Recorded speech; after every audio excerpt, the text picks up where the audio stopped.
Chairman, the recording has started. Okay, thank you. Good evening, everybody, and welcome to this meeting of the Community Liaison Committee. I am Councillor Sally Hanks, and I'll be chairing this meeting this evening. This meeting is being recorded, just to let you know. Can everybody hear me okay? I hope you can. Yeah, good. If you have connection difficulties, try turning off your video call or your video, as this often helps. And if this fails, ask for assistance and you might be able to dial in using your phone. So could everybody mute themselves, and possibly camera, video, depends on what you wish. Sometimes the connection is better when the cameras are switched off. But please, could you put both back on when you're speaking? And if we move to agenda item 1, apologies for absence. Can I ask Amy if you've got any apologies for absence, please? I have, thank you very much, Chairman. Apologies have been received from Councillors Birch, Parker, Rowlands and Wilson from the Vale of Glamorgan. With regards to town and community councils, apologies have been received from the representatives for Pendoylan Community Council and Michaelston-le-Pit with Leckwith. Thank you very much. Agenda item 2, minutes of the meeting held on the 6th of October 2020. Can I have committee approve these, please? Councillor Penrose, I propose them as accurate. Thank you. Seconder? Councillor Perks, I'll second. Thank you very much. Agenda item 3, are there any declarations of interest to be declared under the Council's Code of Conduct, please? Yes, Councillor Robertson. I'm a member of the Dinas Parish Community Council as well as being a Vale of Glamorgan councillor, but I have dispensation to talk and vote. On what item, Councillor? On the discussion about the overgrown hedgerows over footpaths. Lovely. On agenda item 6. Thank you very much. That's the one. And agenda item 4, police matters. I think, have we got Chief Inspector Tony Williams in? I could see him trying to join. Have we? I have admitted him, Chairman. Just bear with me one moment. Okay.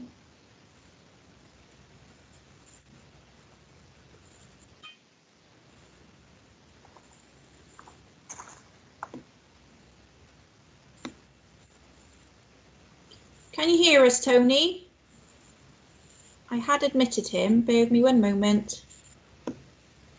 I can see he's, 1 second, he's just being made a presenter, Chair. Okay, thank you. Hello, Chief Inspector Williams. Are you able to unmute? Yeah, good evening. Sorry, I was just waiting for the mic to appear there. Sorry, I'm a little bit late. Technology here in Barry is never really good, so I do apologise. And I'm ready when the chair is ready for me to give the update. Yeah, no problem at all. Many thanks for joining us tonight. No, when you're ready, we're ready, and welcome. Thank you. Thank you, Chair. I'm really grateful for the opportunity again to come and speak to everybody. It's quite a short update tonight, really. I just thought I'd focus on one particular area, which is proving challenging for us, as it is for everybody at the moment, and that's policing the alert level 4 since they were brought in on the 16th of December, really, and some of the challenges we've had and some of the measures we've put in place to try and deal with some of the issues which we've all seen, really, in terms of those travelling and flouting the regulations and causing, obviously, potential danger and harm to others. So that's really an area of delivery for tonight. So since we moved into alert level 4 on the 16th of December, what we have seen in terms of the restrictions, which differs from the original lockdown, is that manifestation of sort of so-called lockdown fatigue and some of the changes in attitude towards the pandemic. So we have had reports of house parties and gatherings, and as many of us would have seen, unfortunately, unnecessary travel to the coastline and parks in the Vale of Glamorgan.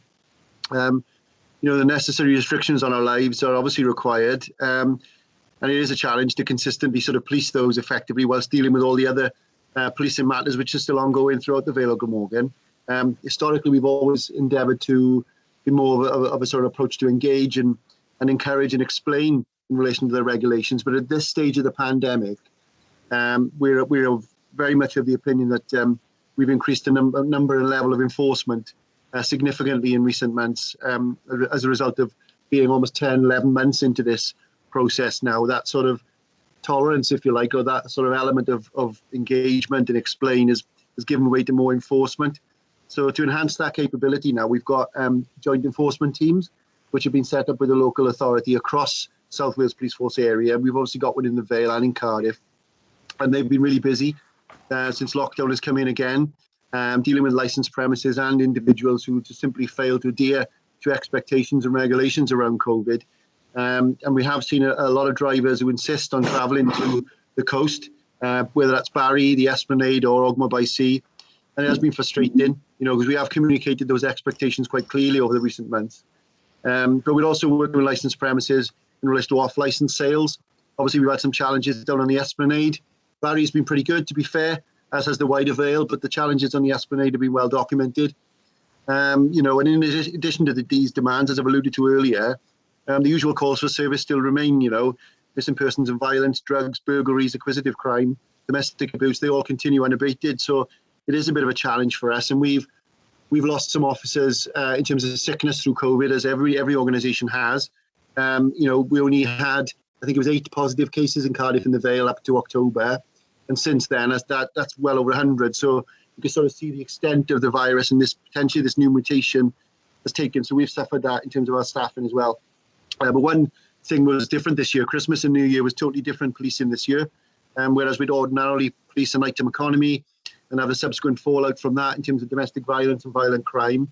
We didn't see that this year. One of our fears was a real increase in house parties and gatherings, putting members of the public at risk and our staff at risk and colleagues.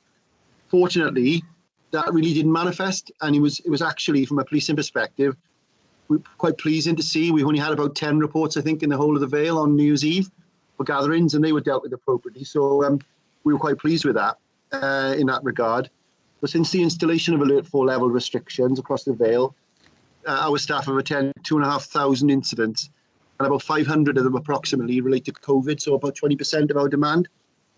And obviously, while the R number remains high, and and the number of hospitalizations cases and tragically deaths remain high, we're not anticipating any changes in the near future. So we have got an operation ongoing at the moment, and it's going to continue until the foreseeable future at our beauty spots and parks.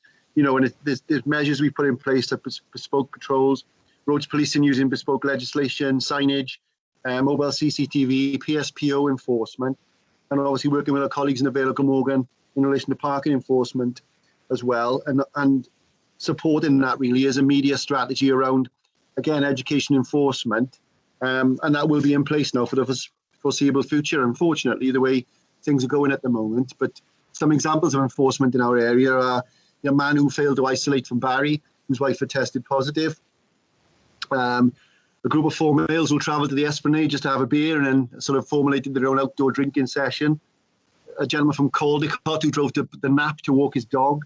And over 50 improvement notices have been issued and £1,000 fine to a licensed premise. So really speaking, I just wanted to give an update on the activity from the police and partners around tackling COVID regulations and the challenge that presents, but just to reassure really members that it is a priority for us and we will continue to do so right up until the end of the pandemic. Okay, thank you very much for that, Tony.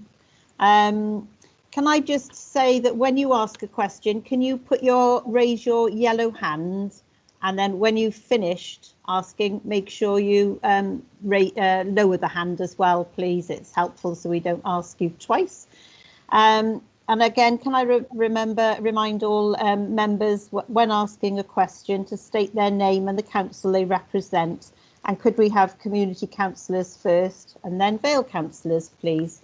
So any questions, please, to Tony?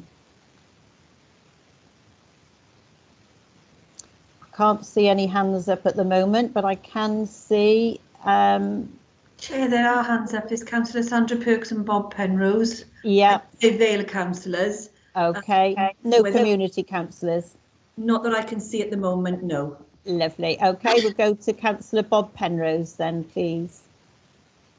Thank you, Chair. Tony, Bob Penrose, Councillor Sully. One of the things we've noticed is obviously regular policing at Cosberston Park for people who are driving there, which is quite welcome. The aftermath of that is when the police have warned somebody, it appears a lot are coming back, but they're parking in the estate opposite, causing problems.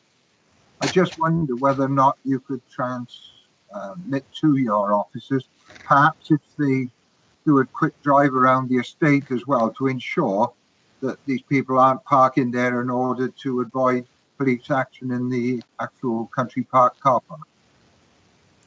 Yeah, no problem at all, Bob. Grateful for that information.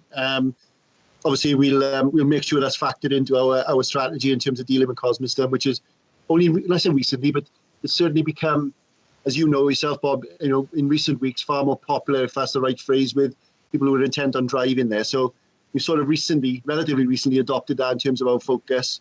So the nearby estate can be added to that with that in mind. So I know what you're saying. The moment we disappear or move on to another location, we just simply park elsewhere and do the same thing. So I'll feed that back into the team, Bob, and hopefully we'll see an improvement then.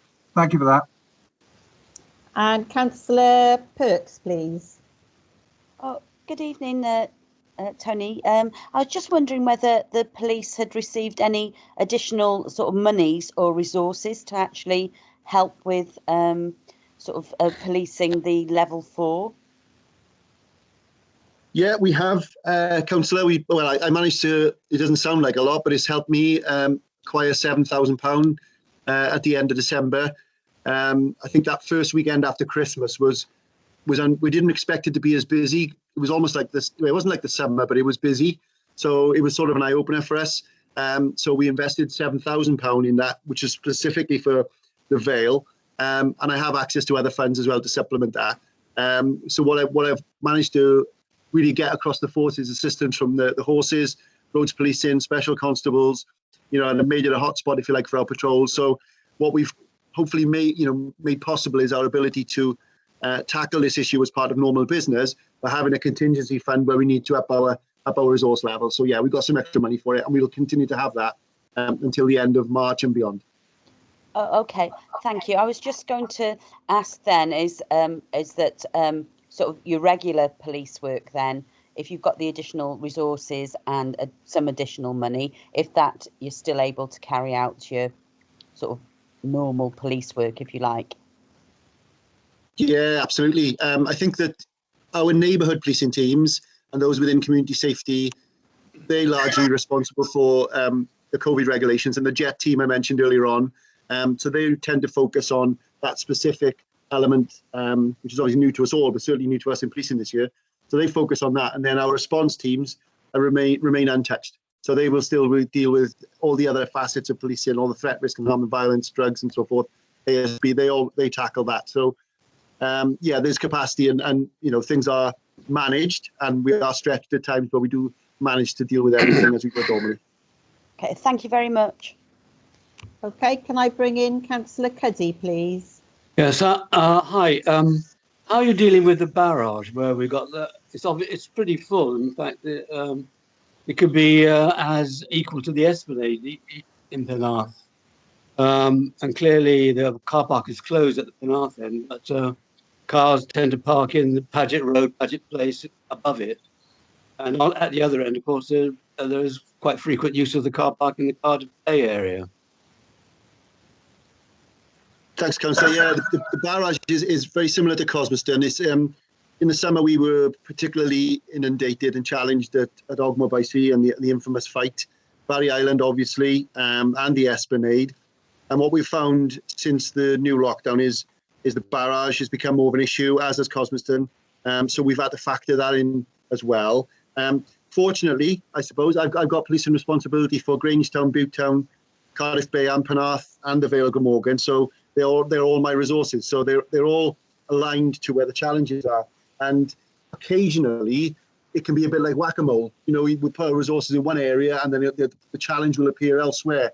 But the barrage and the custom house and all that area is also factored in with the same measures in terms of the mobile CCTV, the additional resources, the signage, the engagement with licensees. That's all ongoing in the barrage as well. So we are trying to balance, you know, the need for, you know, the right, I suppose, and the need for people to exercise, and trying to get the right approach. But as I said, you know, if we do, because the barrage forms part of our response, as does the marina, and we're cognizant of the issues there, which are as prevalent there, as you allude to, as they are in Cosmiston. So they all form part of our operation. And again, I would encourage all the residents there, if there are any issues, to report them so we could record them. But also this forum is ideal really for feeding back through me so I can make sure my teams are present. So we're using the same approach with the same tools we have with the local authority as well. And the barrage very much is an area, as the Esplanade is, that we're conscious of.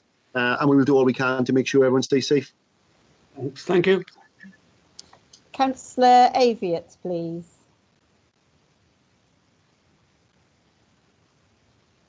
Yeah, I'd just like to explain to the members, the committee, and to Tony about the begging that's been going on in Barry. The one individual I've checked and I've sent housing officers there. Definitely not housed, definitely not homeless in Barry. They get picked up at 4 o'clock. People are still giving them money. The PCSOs have been there and they got a mouthful of abuse off the members of the public. But the people haven't been seen since lockdown. So have you got any, what powers have you got really to move the people on? I mean, we don't want anybody homeless, but they're not our homeless in the Vale of Glamorgan. It's been checked out, they're not ours. Have you got any other powers, please, Tony? Yeah, we have. As you allude to, Councillor, you know, it can be quite an emotive issue. You know, as we experienced in Cardiff City Centre, for example, with the homelessness there and the begging and so forth. Funny you should mention that because we've recently had some problems in Cowbridge with exactly the same thing. And you know, initially, I think our approach is it follows similar lines as we do with COVID. Really, you know, we try to engage, explain before we move on to enforcement. But we do have options under vagrancy legislation and various other acts that we can utilise because begging in itself is an offence that we can take positive action with. So, are you saying that it's been sort of quieter on that front since Christmas, or it's still ongoing in Barry? No, the Barry one since lockdown, it's stopped again. He hasn't been around. Yeah, well, we were experiencing this in Cowbridge. I think we had about 3 or 4 incidents near the fish bar in Cowbridge just before I went on leave last week. Actually, they were coming in, so I've tasked the team there to deal with it. So what I'll do, I'll factor this gentleman into that, and it may well be they're part of the same group because I think from memory they were Eastern European in nature, so it may well be the same gentleman if that resonates with you. Yeah, the PCSOs, because I spoke to him and he said he's Romanian, and he said no, I get picked up at 4. This has been going for last year as well. Different person, they get picked up at 4. It's just trying to catch because it could be like part of a wider, you know, it could be like I don't know, like people trafficking or you know slaving, like. But if somebody catches who picks them up, we could maybe do something. But he goes back to Cardiff about 4, he says, and he said he's not homeless there. But even though they've got a card up saying they're homeless here, our people in Barry, they're just being kind-hearted, you know. Yeah. But I think we could, if we could catch who's picking them up, you know, I think that'd be a good thing. Yeah, leave that one with me, Councillor. I'll link in with the community safety team who are next door to me, Safer Vale, and the neighbourhood policing team, and we'll have a little look at a strategy how we're going to deal with that locally. Because I'm conscious of the balance you need to strike between those who are generally homeless and in need, whereby you know you want to support them and try and divert them and signpost them, but also the impact on the local community and the offences in essence. So yeah, leave that with me, and I will feed back. Hopefully for the next meeting, if not beforehand, what we've done and what we intend to do.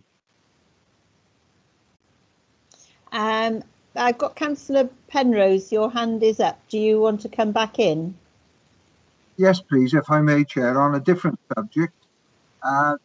Tony, you're probably aware yesterday there was quite a big arrest of dog thieves in towards West Wales. This is a very prevalent problem around Sully, Dinas Powys, and yet residents are identifying cars of people that are involved, but there doesn't seem to be any follow-up.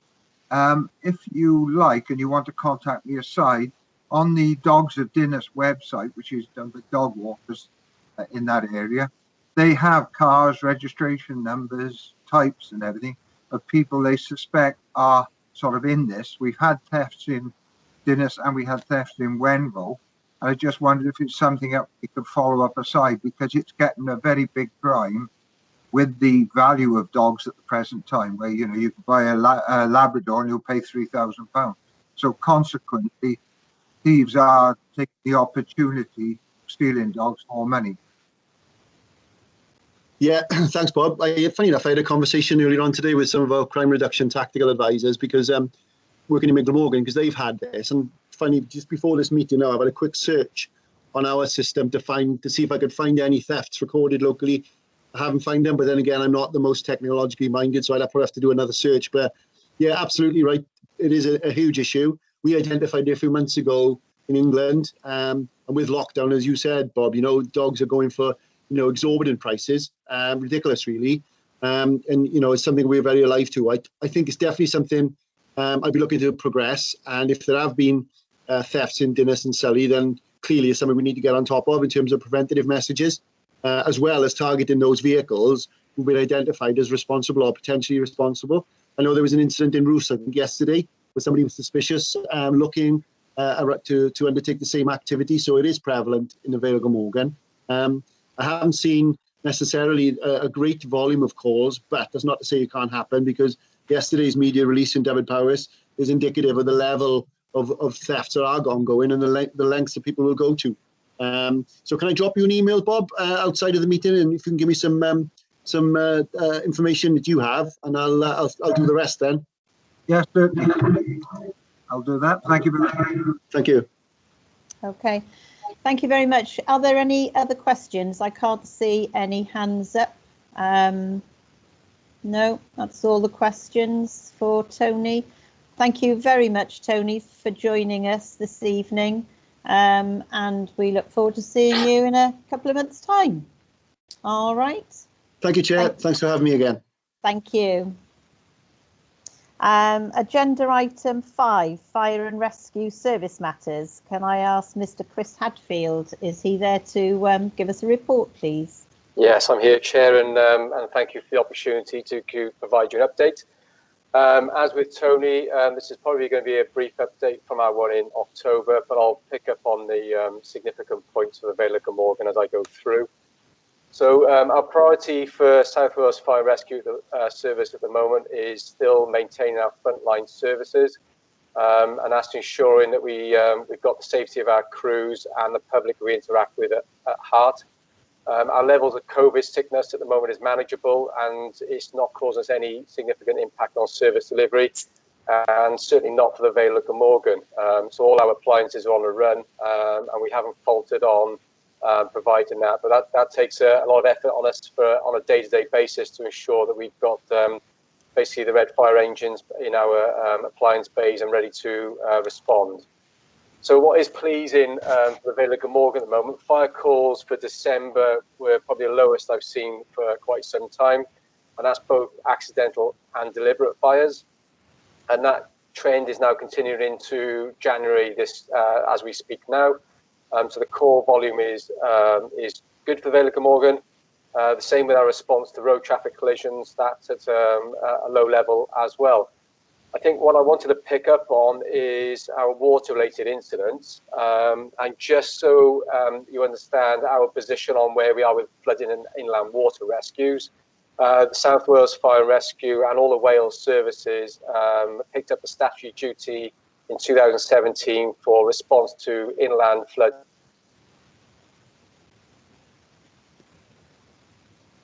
crews that are able to adapt and respond to these types of calls. And it's with unfortunate events back in December and only last week that we've seen quite a large volume of flooding across our service. And in particular, on the 23rd, 24th of December, we saw that in the Vale of Glamorgan to quite a high level. So between the 23rd and 24th of December, the Vale of Glamorgan area, we took 40% of our service calls in our control room were from Vale of Glamorgan. And that's to do with flooding-related incidents. The hardest hit being in Dinas Powys, parts of Wenbo, Roos and Sully. We responded to a large number of incidents, about 18 of which we evacuated or rescued people from floodwaters. So that's response from our crews from all over the service, but mainly from Barry and our Cowbridge, Lantern Major, and our tactical officers. So we responded in total to about 65 calls in a very, very short period of time. And that ranged from evacuating people from their homes to pumping out homes, rescuing people from vehicles seemed to be the biggest part, and safeguarding businesses in the area. So we were particularly busy for that period of time. It wasn't the Christmas present that people in the Vale of Glamorgan expected. And our hearts go out to those who suffered from the flooding and the disruption during that time. So at the moment, that's probably the update for me. There's nothing more significant that I need to bring to the party other than, the water-related incidents was the biggest impact for us. I'm willing to take any questions. Okay, I see Councillor Bob Penrose. You've got your hand up, Bob. Have you got a question? Well, first of all, can Chris pass on to the fire crews the thanks of the residents of Sully and Lavernock for the help they assisted in the flooding. I know it's much appreciated. Tinged with that, I've got one question, and that is, in a former life, obviously, Chris, I supplied Scania fire appliances. I'm feeling better now, I got over that, but I did used to supply them. And one of the crews, we were trying to get a close in Sully, Highbridge Close, where it was 3 foot deep, and I did suggest they use the pumps. I got the rhetorical answer that our pumps wouldn't cope with it, which I didn't take up. They were doing sterling work anyway. But I know from supplying the machines that most of your machines have either 500 or 1,000 gallon a minute pumps. Yeah. And in that instance, I think pumping would have been advantageous. And I wonder whether there's a briefing issue. I appreciate they go for threat to life first. We'd overcome that one. But it was something where we were getting more and more problem, which I think any assistance in pumping out might have been helpful. Yeah, thanks, Bob. I mean, thank you for the criticism is an observation. Okay. Yeah, no, thank you for the observation, and I will pass it on to crews. We've since 2017 we've upskilled quite a lot for flooding and inland rescue. The flooding is really tricky for us because wherever you pump water from, you've got to pump water to, and it's a really fine balance between assisting one family or a business and having an impact on another. But you're right, we have got our appliances have got the capability. We've got an even more enhanced capability in service which we can draw upon, and it's called high volume pumping, which is a really significant piece of kit we have housed on the east side of our service, but it's available to all our service. And it's something which we used back in February last year for Pontypridd area. It's more of a larger scale size pumping, but it's very similar to that of localized, that wherever you take the water from, you need to find a place for it to go. I think where crews struggled on the 23rd, 24th is that exact area where to pump to. Because once your water table is up to a level, you can pump it wherever you like, but you're going to end up it coming back in. So it's without knowing the actual details, Bob, of that incident, I would suggest it's probably because we had nowhere to pump to. But I'm more than happy to look into it if you want me to do that, and I can respond back to you. Well, I think it'd be comforting for the residents of Highbridge Close. They're located in a dip, and being in a dip, it is a problem. But there are opposite South Road, which is a matter of a couple of 100 yards. There are obviously playing fields which run downhill to the close. Right. So if something perhaps we could have a discussion and a look at But I think should it occur again, which there is always likelihoods, it'd be perhaps a contingency plan we could develop for that close. Yeah, I'm more than happy to engage in that, Bob. Anything we can learn from it, then obviously if it does happen again, then we're well armed and informed. Thank you for that. Cheers. No problem. Thanks, Bob. Okay, I can't see any other questions. Has any other councillor got a question for Chris this evening? I think all is looking quiet, so I can't see any yellow hands. So can I just thank you very much? Sorry, Chris. Sally. Yeah. Councillor Griffiths has his hand. Councillor Griffiths. Yes, sorry for being really late. Just a quick question regarding the flooding in Dinas Powys. Yeah. We were looking at trying to get hold of any kind of reports from the fire service in regards of what they experienced in the day and what they felt, how they tackled, and what's the best way of getting that information. I think someone else is looking at it as well, but how would you usually do that if I wanted that information? Yeah, thanks, councillor. We are engaged. I forget who I'm engaged with at the moment. I'm having a conversation Thursday afternoon with regards to Dinas Powys flooding. It might come back to me a name if I get access to my calendar. But we are discussing a report. So whenever we go to any incidents, we've got an information recording system which records what our crews have, where they've been, what they've done, what they've used, etc. So you can independently ask for that yourself by going through our data protection team, which is based in Lancashire in our headquarters, and they'll be able to supply you with that instant recording system database. But I know I have got a discussion Thursday afternoon with a councillor, and I'll be sharing that information with that individual. Does that answer your question? Pretty much. The data protection, yes. Is that a freedom of information request, or is that something different? You can go through a freedom of information, or you can request it independently. As long as you've got a position to come from in terms of requesting it. So you can't, not anybody from the street can just ask for it, but certainly for a councillor position, then we would release that to you. Absolutely. If you just bear with me, I'll tell you who I'm with on Thursday afternoon. No problem. Apologies. Because I know you don't. I asked, and you can't go down the FOI route. I think there's a different process, but it just was felt a bit long-winded. That's all. So just trying to for future reference. Yes, of course. Yeah. Sorry about this. I'm just having a look at my calendar. So I'm with Corey Driscoll. Okay, that's fine. That's good. Yeah, that makes sense. Yeah. So that's where I am Thursday. So of course, but if you can, you're more than welcome to contact me, and I can help you out. Okay, great. Lovely. Thank you very much, Chris, for your help in your report, and hopefully we'll be able to hear from you as well in a couple of weeks. Okay. Oh, wait a minute. Community Liaison Committee. I can't raise my hand. Any suggestions? AR. Who would AR be? Andy Councillor Robertson. If he can't use his hand facility, Councillor Robertson, I suggest, because you can come on screen, either raise your hand on screen so the chair can see you, or pop something in the chat, because it may be that your laptop isn't working for the raise the hand function. Okay. Yeah, I figured that one out. Thank you, Sharon. Okay, thanks. I just wanted to say, as Steve seems to have forgotten his manners, I just wanted to say to Chris, thank you very much for all the help that the fire service and his lads gave us on the night of the 23rd. Their presence was much needed and very welcome. Thanks, Chris. Oh, no problem at all. I'll share that. Thank you.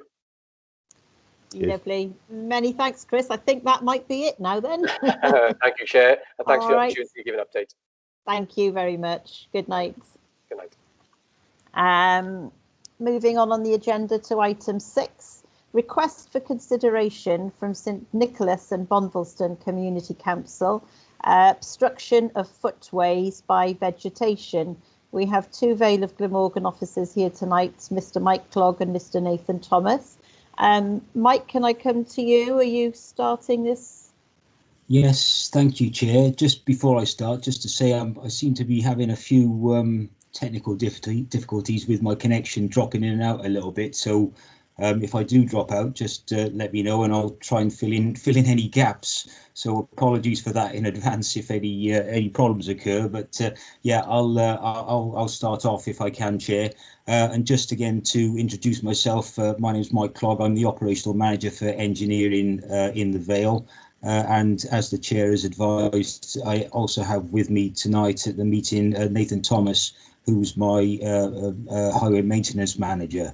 And I have prepared a brief presentation for Community Liaison Committee on the Council's duties and responsibilities regarding obstruction of footways by vegetation. So firstly, I'd just like to clarify the Council's resources within its highway maintenance team, which has the overall responsibility for managing maintenance on the Vale's local highway network. The team, which is located within Neighbourhood Services and Transport and led by Nathan, who's at the meeting. He manages 2 team leaders, 4 highway inspectors, 1 street works inspector, 2 other technical officers, and a small 2-man maintenance gang, as well as a 2-man street lighting team.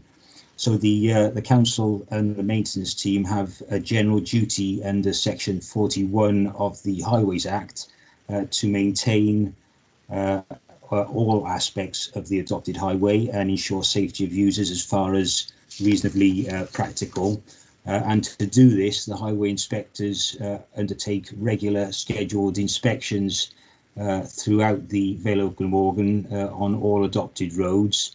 These inspections occur at either 1, 3 or 6 monthly intervals, depending on the category of the road and the volume of traffic or pedestrian footfall. During these inspections, they review conditions of all aspects of the highway to ascertain any safety defects. And this generally identifies potholes, which is one of our main, normally one of our main areas of concern. I think I've probably given a presentation on potholes to this committee before. But what they also do, they also look for excessive or they will also pick up any issues of excessive vegetation that may be causing obstruction of either the carriageway or footway. And instigate measures to deal with that. So any obstruction or cutting back of vegetation to land or property boundaries then results in a specific process being followed by Nathan and his team, which I'll explain a little bit later during this presentation. But first, I'd explain that we also undertake ad hoc inspections as well as the scheduled inspections where any member of the public or community council can raise concerns over highway hazards and report those. And one of those issues could be excess vegetation and growth. And I can assure you that all reports are appropriately investigated, and where necessary, appropriate action is progressed to try and deal with it at the earliest opportunity. So Section 154 of the Highways Act allows the council to take appropriate action to require landowners to cut back a hedge, tree or any shrub which overhangs the highway. And when I say the highway, that could be carriageway or footway, and which is considered to endanger the public or obstruct the passage of either vehicles or pedestrians. In some cases as well, it can interfere with sight lines for vehicular traffic, and we would similarly take action under those circumstances as well. So the majority of hedges that front the public highways are the responsibility of frontagers or landowners. A frontager can be a private householder, potentially a farmer, business owner, or a company. Local authorities' role is to ensure that frontagers, landowners, occupiers responsible for overgrown hedges maintain them to avoid problems wherever practicable. The council follows a process of engagement, and education for those landowners regarding their responsibility in a reasonable and proportionate manner. In many cases, frontagers may not be aware of their duties for maintaining hedges, and it often comes as a surprise to them when they are contacted to carry out such maintenance works. Therefore, what we generally tend to do is we try and encourage compliance with their responsibilities, so as not to appear too heavy-handed, and allow individuals, as far as possible, every opportunity to comply with their responsibilities and deal with any overgrowing vegetation. So the process that we follow, as I've mentioned earlier in the presentation, is that we will first issue a letter to the landowners, and we will ask them to address any obstruction issues within a period of 14 days. We obviously monitor that period, and I would suggest that most people that we do send letters to are compliant, and they do arrange for vegetation to be cut back and resolved during that time frame. But for those who don't, and I suppose another issue I should point out is that sometimes we do have problems in contacting landowners or identifying landowners, or in certain circumstances, then we do find that the properties where hedgerows or boundaries have overgrown, the property may be empty for whatever reason, or there may be other difficulties in contacting that particular property owner. Any case, if we don't get a response after 14 days of the initial letter, we do send a second letter and give another opportunity of 14 days for that landowner or for the property owner to deal with the concern as quickly as possible. However, should we not get a suitable response within that period, then our final process is to issue a letter before action, and that's sent out with a period of 7 days to deal with the obstruction. Other than that, the council will then take matters forward, and we will arrange for the offending hedge, boundary, shrub to be cut back and remove any obstruction or safety issue. And we will then look to and seek to recover costs from those landowners who should be responsible for that vegetation. So that's the way that the overgrowth and any obstruction as a consequence of overgrowth is dealt with on the highway. And we feel it's done in a proportionate manner and as far as reasonably practicable. So in summary, we've got an appropriate process in place to ensure our duties over maintaining the highway are safe, in a safe condition, are achieved as far as reasonably practical. And I'm happy to take any questions should they arise. Okay, thank you very much, Mike. Have I got any questions from any councillors, please? I can see a hand up from Councillor Ian Perry. Ian, would you like to ask your question? Yeah, it's not so much a question as an observation, because I've been complaining about certain stretches of hedges since 2011, and that's recorded still on Fix My Street. And when I go down there, the hedge is still at least 1 metre over the footway. And what's happening is the farmer will come down and trim the edges off each year. That hedge needs to be laid or cut back so that it's no longer on the footway. So that is 10 years ago when I first complained about it. In 10 years of reporting it, and I've raised this on the agenda out of complete frustration. I've provided you with maps. I've marked on the maps where it is. I've sent photographs, and this has been going on for a decade. And after a decade, nothing. We're making no progress. I'm a bit dark. Sorry about that. 10 years of asking for the hedge to be cut, and the Vale of Glamorgan have powers, as has been explained, but nothing has happened. So will it be 2031 when we actually see some action somewhere? Or, you know, are we just wasting our time? Because we hear things, but there's no actual action anywhere.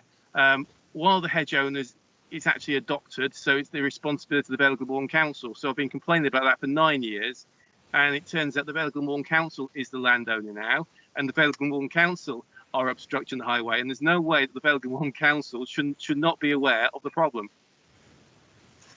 Okay, let Mike come back in now. Okay, yeah, thank you, Councillor Perry. I'm sorry to hear that you've had, or you have concerns of that nature, and that there have been ongoing problems for such a period of time. I'm not fully familiar, but if you want to, I think you've got my email address.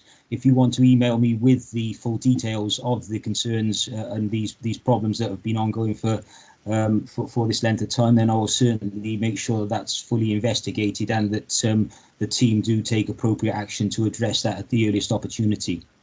But Mike, you're asking me to do what I've been doing repeatedly in the last, I think, 2 years. At one point, it was a monthly, and it's taken me a long time. So, 20-page document. Here's the map. Here's where the location is. The map. We have made some progress. We can actually see the footpath in some places. It got so bad a year ago, you couldn't actually see the footpath.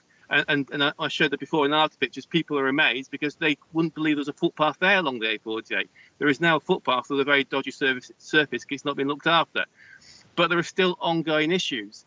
And if I keep emailing you, things are not being resolved. And how many more emails do I need to send? Like I say, it could be 2031 by the time we actually resolve this problem. And it should be quite simple. In some cases, the Vale of Glamorgan's responsible. In other cases, it is farmers or households. And the households get the farmer to come along and trim their hedge. You think that's all they've got to do. And yet it's still 1 metre over the footway. So you say email me. I am emailing you. I've got loads of emails I can go back, and people will be bored and amazed. Actually, quite astonished how many emails have been sent, how many times reports on Fix My Street. But actually, to Miles Punter, I've emailed, and I'm still not getting very far. Okay, well, hopefully, Ian, if you email Mike Clogg and copy in Nathan, and something will hopefully be done. All right. Thank you. Can I ask Councillor Christine Cave, please? Yes, thank you, Chair. This obviously, Michael, this is an issue that's raised many times, especially in the rural areas, but I'm sure elsewhere.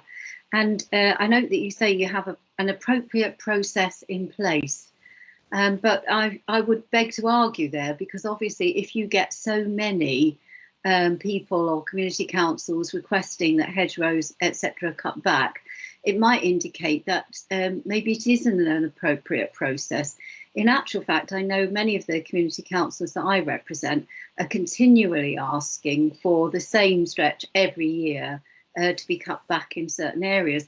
So I just wondered if there is some tweaking of your process. One of the things might be, firstly, to ask people to cut back more severely, and also ask them to maintain the whatever it is that they're cutting back, so that it's not that we're just asking them to cut it back now. What we're doing is we're asking them as responsible landlords or owners or whatever to keep the offending hedge, shrub or whatever under control for a certain period of time. So I'm just wondering if something like that, whether we could send out to people that we've requested in the past to cut back hedgerows, whether we could send out some sort of yearly reminder so that it doesn't keep falling on the community councils to keep coming back to you to remind you that it needs doing. It's just a suggestion.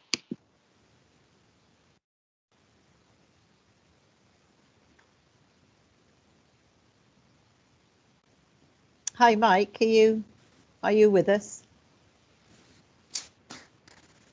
Well, I will certainly discuss that with Nathan and see if we can look at revising our processes. But in terms of we can't dictate how far landowners cut their hedge down those to cut back in a reasonable manner, and we can't go on cutting back any further, unfortunately.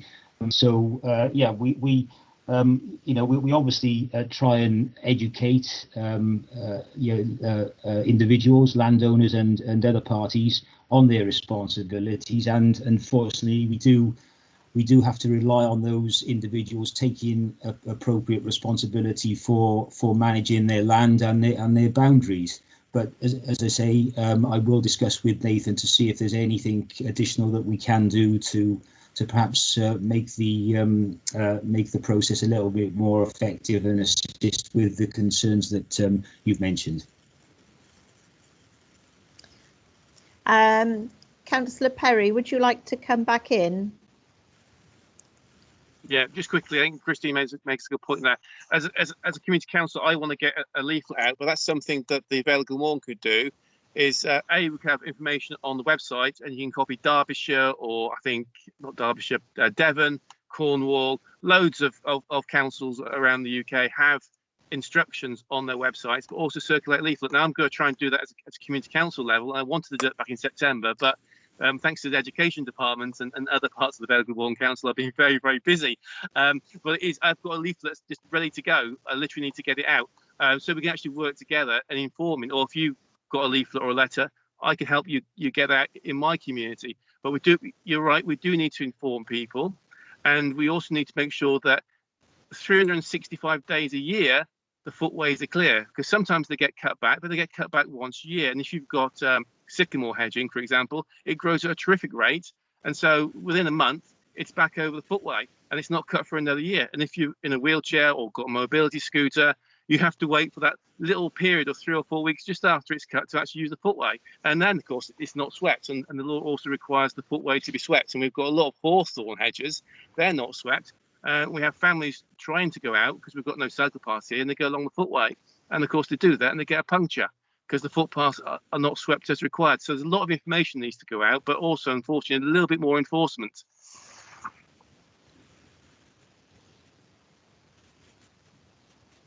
Okay, well, you have powers of enforcement.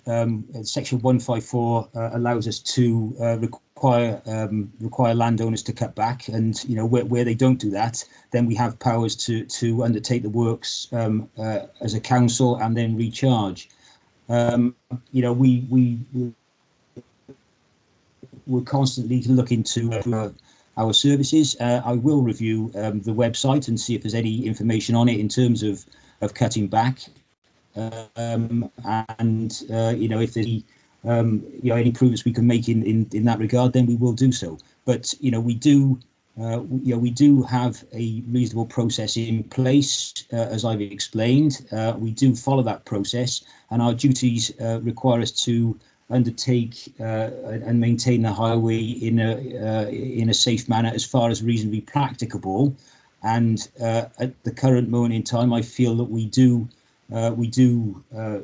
act in a reasonable manner as far as reasonably practical. But as I've said to Councillor Cave, we will again look to review, and if we can see any improvements that we can make, then we will certainly do that. Thank you, Mike. Can I bring in Councillor Bob Penrose, please? Thank you, Chair. Yeah, really, all I can speak of is in my own ward, and I'm not springing to Mike's defence, but we find that highways respond when we get quite a few instances of this. We do have one at the moment, which is an absentee landlord, which legally complicates the system. But might I suggest that if any community council have a problem, they speak to their local elected member, who can then liaise with Mike and his team to try and address the problem. We've always found it worked out. Obviously, there's some instances where it's not worked.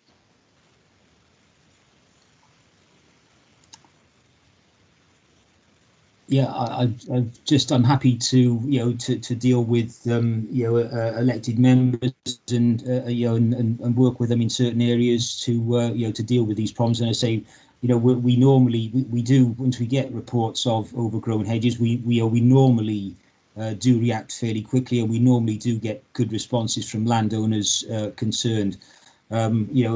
If there are the odd case where we do have problems, then certainly, as I've said to Councillor Perry, then I will try and address that as best we can. Okay, thank you, Mike. I can't see any other hands up. Do we have any other questions? Chairman? Yeah, Andrew, Councillor Robertson. Thank you, Chair. Mike, I wasn't going to bring this up, but while you're here, I think we don't have too much problem with small landowners and householders when it comes to hedges, because they usually listen to what you say and get the job done. But as you know, along Cardiff Road in Dinas Parish, we have a very long boundary with the railway. And there have been occasions where we've had real problems getting rail track to listen to our concerns about the overgrown hedges there. Are we making any inroads into that? Do you think we've got a better relationship with rail track now that they'll actually get out and do the job when we ask them to? It's interesting, really. I think probably Network Rail can be probably one of the more difficult people to deal with, unfortunately. Perhaps more difficult than your residential, property owners. But we do have contacts. We do keep on reminding them of their responsibility once we've identified a problem. Again, we will try and work with them as best we can to make sure that they deal with their and comply with their responsibilities. Thanks, Mike.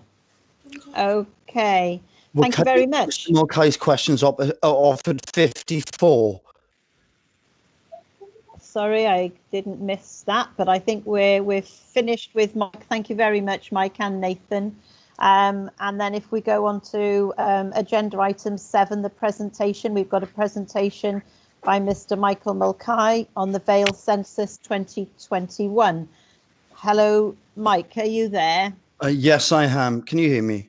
I can, yes. Yes, thanks so much. And firstly, thanks for everybody having me tonight. I know that you've had a lot of agendas on your items tonight and list, and I appreciate that there's a lot of other pressing things at the minute, but if you could all bear with me for a second while I just accept the presentation.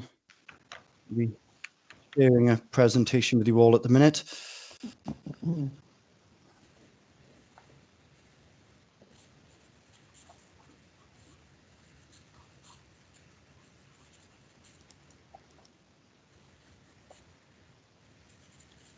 Right, I know that you all can't see me, but hello, my name is Michael Mulcahy. I'm the Census Engagement Manager for the Vale of Glamorgan and Bridgend. Just as a show of hands, can everybody see the presentation that's in front of them, or if anybody can't, can I just... I can see it and I can hear you. That's wonderful, and I'll take it as a given that everybody else can. So, hello, thank you very much for having me this evening. I'm not going to keep too much of your time. As we're the first part of the presentation says that it's about the census that is going to be taking part in 2021 on 21st of March. So moving on. So the agenda tonight, basically what I'm going to be talking to you about tonight is the importance of the census, what's new, the support that's available, the timelines that are going to be surrounding the census, my role within the census, the local authority partnership plan, which is the LAPP that I draft with the Vale of Glamorgan Council, which we're currently ongoing with, who quite nicely sorted out this meeting with yourselves, with myself tonight. Hard to count groups, and I'll explain that in a bit, and basically how you all can help. So, as you can all see, the importance of the census is run by the Office of National Statistics every 10 years. So, the next one now is 10 years since the last one, 2011. Provides a detailed and comprehensive picture of the nation through England and Wales. It underpins policymaking and funding allocation decisions. It provides information to help plan and prioritise service delivery. It's a good benchmark for estimates of the population in and around the local authorities within which you live in at the Vale of Glamorgan. And it's a very unique, detailed demographic information about local small area populations, which I'll come on to again in a second. is widely relied upon many organisations, as some of you might have done the Ancestry.com and various different things. And the census provides all this information in relation to how you trace those things, and plus many other factors. So the first thing is that the census obviously is a detailed account of personal information from households, which keeping this information safe is the priority of the Office of National Statistics. It's before any statistics are published, we make sure that they don't include any personal information. Again, I'll answer any questions after this in relation to how these are retained and distributed after the period of 100 years. So the information we kept is safe and secure for future generations, and it remains anonymous for 100 years. I know that I might be reading now pretty much what all you councillors and other people have had in front of you, but the data is protected by law, and it cannot be shared by any persons. Lots of persons contact the Office of National Statistics via the government and the police and things, trying to obtain details from personal information from persons, and they're completely refused. It is completely shut down for 100 years. So, as I said, it's going to be taking place on the 21st of March 2021. This is different to any other census that has been posed in the last years. Even though that you might get general censuses that pop around your door for many different reasons, this is the main census that the government are going to do. It's the first digital census that we are looking for in the replacement of the paper form of census. Many years ago, that you would get a census documentation through your door, you would fill it out, put it back in the post, and that'd be done. Now we're going to be going towards the digital line. And in the current climate, I fully appreciate that it is very difficult in relation to presenting this, and I'll come on to this in a second in relation to the key KPGs, the key population groups that we are trying to target. And it's going to be difficult to try and get this out and get the awareness, which is obviously where you, ladies and gentlemen, come in and trying to utilise your skill sets and your avenues to try and promote this for the ONS, to try and get it out there, to try and make awareness for this. The three new questions within the census this year are the gendered identity, sexual orientation, and veterans. So these are going to be asking people about, obviously, their gender identity and sexual orientation, if they're veterans or not. And these are voluntary. They don't have to engage with these questions, and they don't have to fill it out within the census form. So it's to engage with every particular focus on underrepresented and hard-to-reach groups. Now, within the Vale of Glamorgan, the groups that have been listed within the local authority partnership plan are the Eastern European, the Gypsy traveller community, the low-income household, which unfortunately is on the rise, which the government are aware of, and unfortunately it will rise over the next given couple of months due to the pandemic and what we're facing. People lacking digital skills above the age of 65. Which obviously poses its own problems due to the fact of that we're trying to reach out to get people to fill these censuses online, but recognizing that they don't have the skills or the skill set or the equipment to fill out such. Adults over 80, homeless and rough sleepers, schools, the BAM community, Black and Minority Ethnics, the blind and visually impaired, and the physically impaired. Why digital first? Well, we're saying that it's going to be better data quality. Okay, it's quicker outputs, which allows us to, lots of technical people better than myself are going to be able to put this into a system and give this quicker outputs rather than manually putting this information into the computer. Easier for respondents as well. But as I already touched upon, there's certain key population groups that we're looking at, which we're going to be asking you, to reach out to try and inform them of this as census, that are going to be designated like different, like census support centres to try and help them. to complete anywhere on any device. Like a lot of people, have mobile phones, and many different tablets, and different devices that they can complete this. And I'll come on to this in a second in relation to the sensor support centres and the field staff that are going to be coming out in the coming next couple of weeks, which are going to be intaken now to try and push this forward, to try and come out and inform all these people of it. The aim is 80% of households choosing online completion.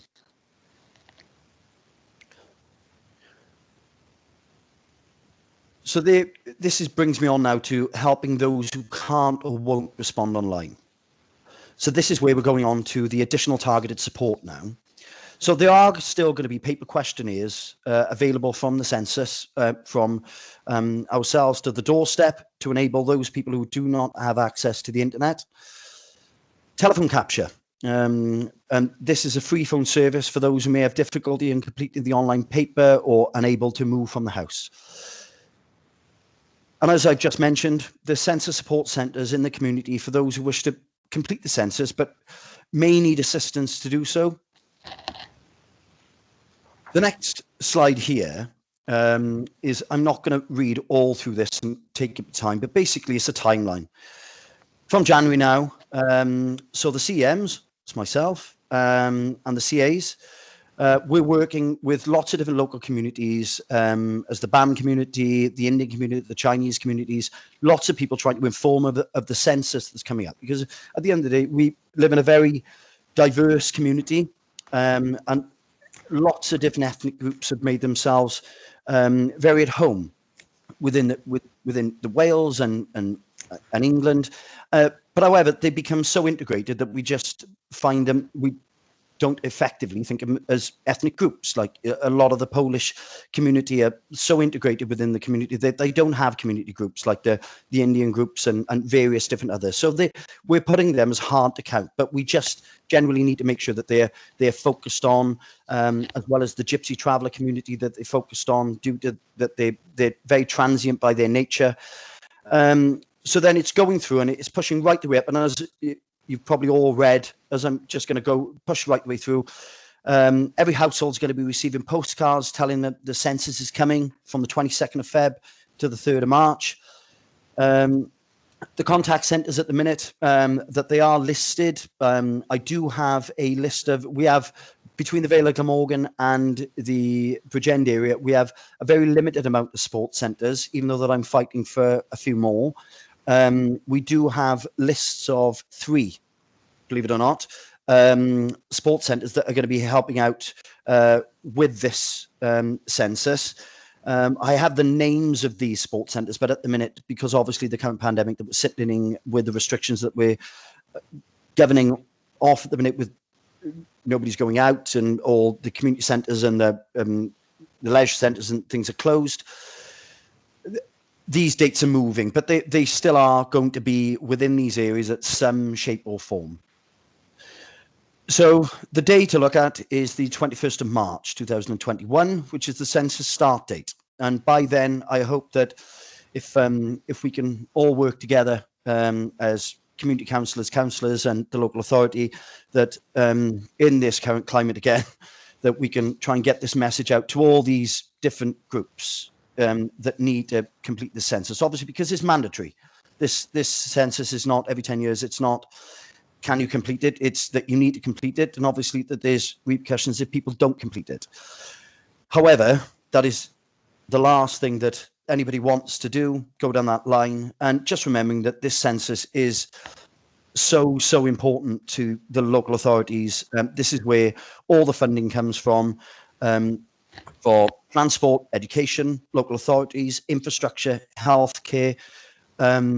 Just to give you a bit of breathing, my other half, she's a school teacher, and I understand that the educational system at the minute within the Vale of Glamorgan and Bridgend needs funding. So the more that we can get this census out there to get the local communities through all these different diverse, lovely communities that we've got within our areas to fill out the census, is just going to bring back a more positive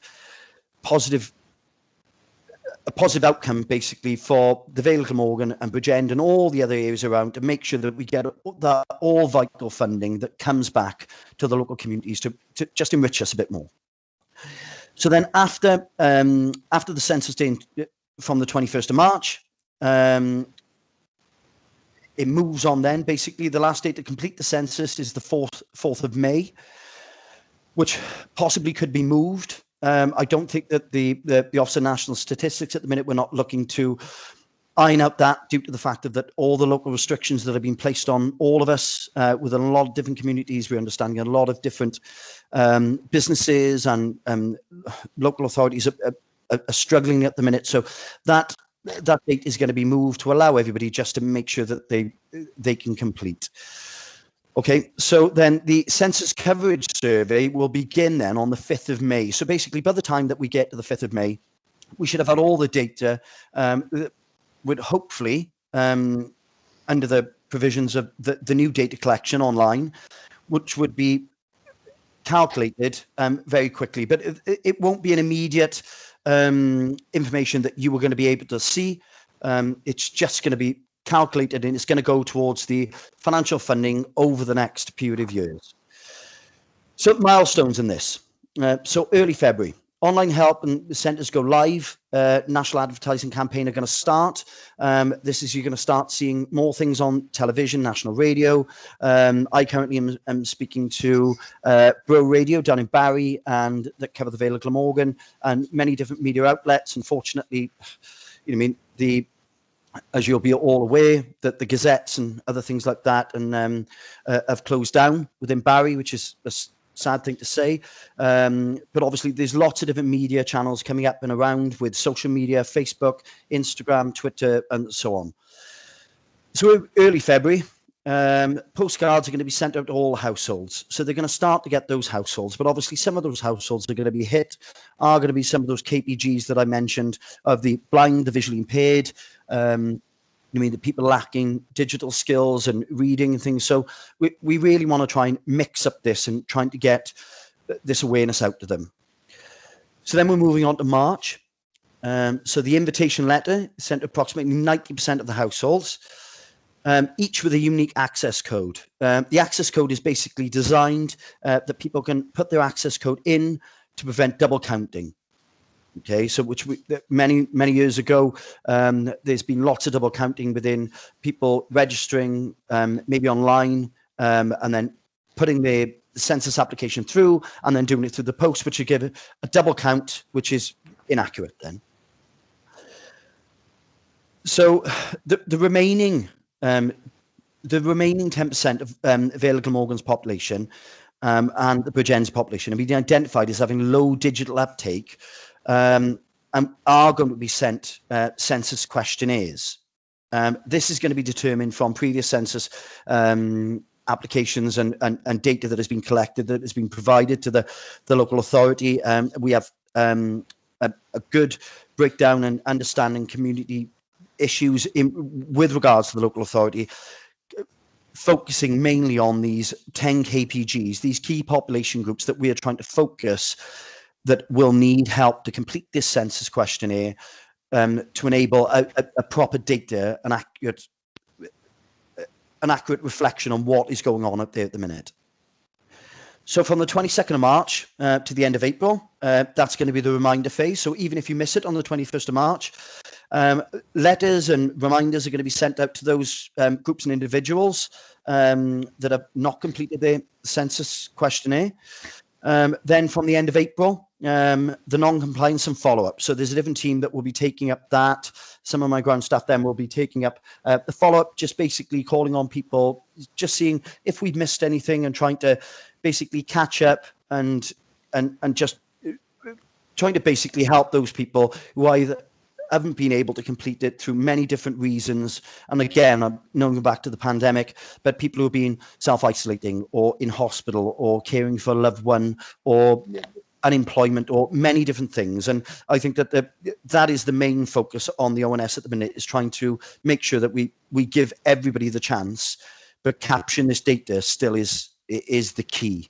Okay, so 6 weeks after Census Day,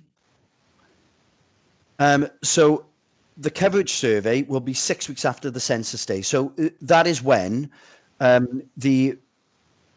the data is then going to start to be compiled, and then at some form the government are going to be starting to look up all this data that's been collected and formulate it. Not that you are going to be able to, or the general public are going to be able to see what we've collected at that stage, but it will be then scrutinised and found out of where we are within this census, of trying to gather all these details from the local public. So, right, lockdown update. So, the big boss, Jason Zwodarski, he's the director of the Census 2020 operations, and we've had many meetings over the past couple of weeks in relation to if this census is actually going to go ahead facing the current pandemic that we're in. It is agreed that it will 100% go ahead. Okay, and the Office of National Statistics are basically saying that safety is the #1 priority for the general public. We're not looking to go out and put any vulnerable people over 80 or any vulnerable persons by having people knocking at their doors, doing anything like this at the minute to try and obtain this information from them, which is mandatory from the government. So this is why we're setting up census support centres and lots of different things like this, and ensuring that we're trying to utilise all the skill sets of you lovely people within your local communities and your local councils and your local groups that you have access to by all these different platforms to try and put this information out, to try and get it done. So moving on now, so the census staff have been granted key worker status, which means that they are free to move in and about. But this is being scrutinised at the minute by lots of different people, and we are taking the approaches, and many local authorities are, that if you can work from home, work from home. And the reason why I'm on here today is because I can't come have a meeting with yourselves down at a local community centre or a local meeting to try and put this across in a bit of a different way to yourselves, trying to push this out to the local public. Okay, so we've now massively increased the telephone support staff, and this is for many different reasons. Is the fact of that many over 80s and over 65s and many other people from various different disability backgrounds are going to be unable to complete the census online, and we understand that, or complete it themselves at a census centre or by way of paper. So these census support staff now via the telephone have been increased, which we'll come on to that in a second. The number is not being passed out at the minute until the middle of February. This is to decrease the amount of phone calls that won't be answered, and people then will say that I tried to phone the support centre at the start of February when it doesn't start till March, and then they not bother and then have the follow-up to say you didn't complete the census, even though that they've tried. And also that the fact that I'd like to try and push awareness for as well as for your local constituents and communities and persons that you deal with. We are currently recruiting. There's a mass recruitment campaign that will help all those people who are unemployed who've been affected by this this pandemic at the minute through either loss of jobs or being furloughed. There's a recruitment process that goes on, which the local authority have been given all the recruitment details to plumb out to yourselves and other key parties, and people can go on to Indeed and lots of different forums that can go on now. They see these jobs are out there. So if you can if you have loved ones, friends, if not, get them out to your constituents. You mean just tell them to log on to Indeed, LinkedIn, on Adecco, every single recruitment agency that is out there at the minute posting these ads out, and any help that you know anybody who wants these jobs. They are short term, however, that any help will help at the minute, given the current situation that we're all in. So I just urge you that obviously I'll take questions at the end by the fold, but if you can get these out, that's one of the key population groups of the low income household at the minute, and helping these people out who are fundamental in their local community, just to give them those couple of weeks or months of wage would just be massive. And I think that's one of my main driving points for the Vale of Glamorgan and obviously the Bridgend area. So my role, apart from talking and whittering on, as some people say, is basically to raise awareness. I work with a lot of the local authorities, lower tier councils such as yourselves and community groups. It has, by definition, been very hard given the current climate. Like I said, I would have met with many different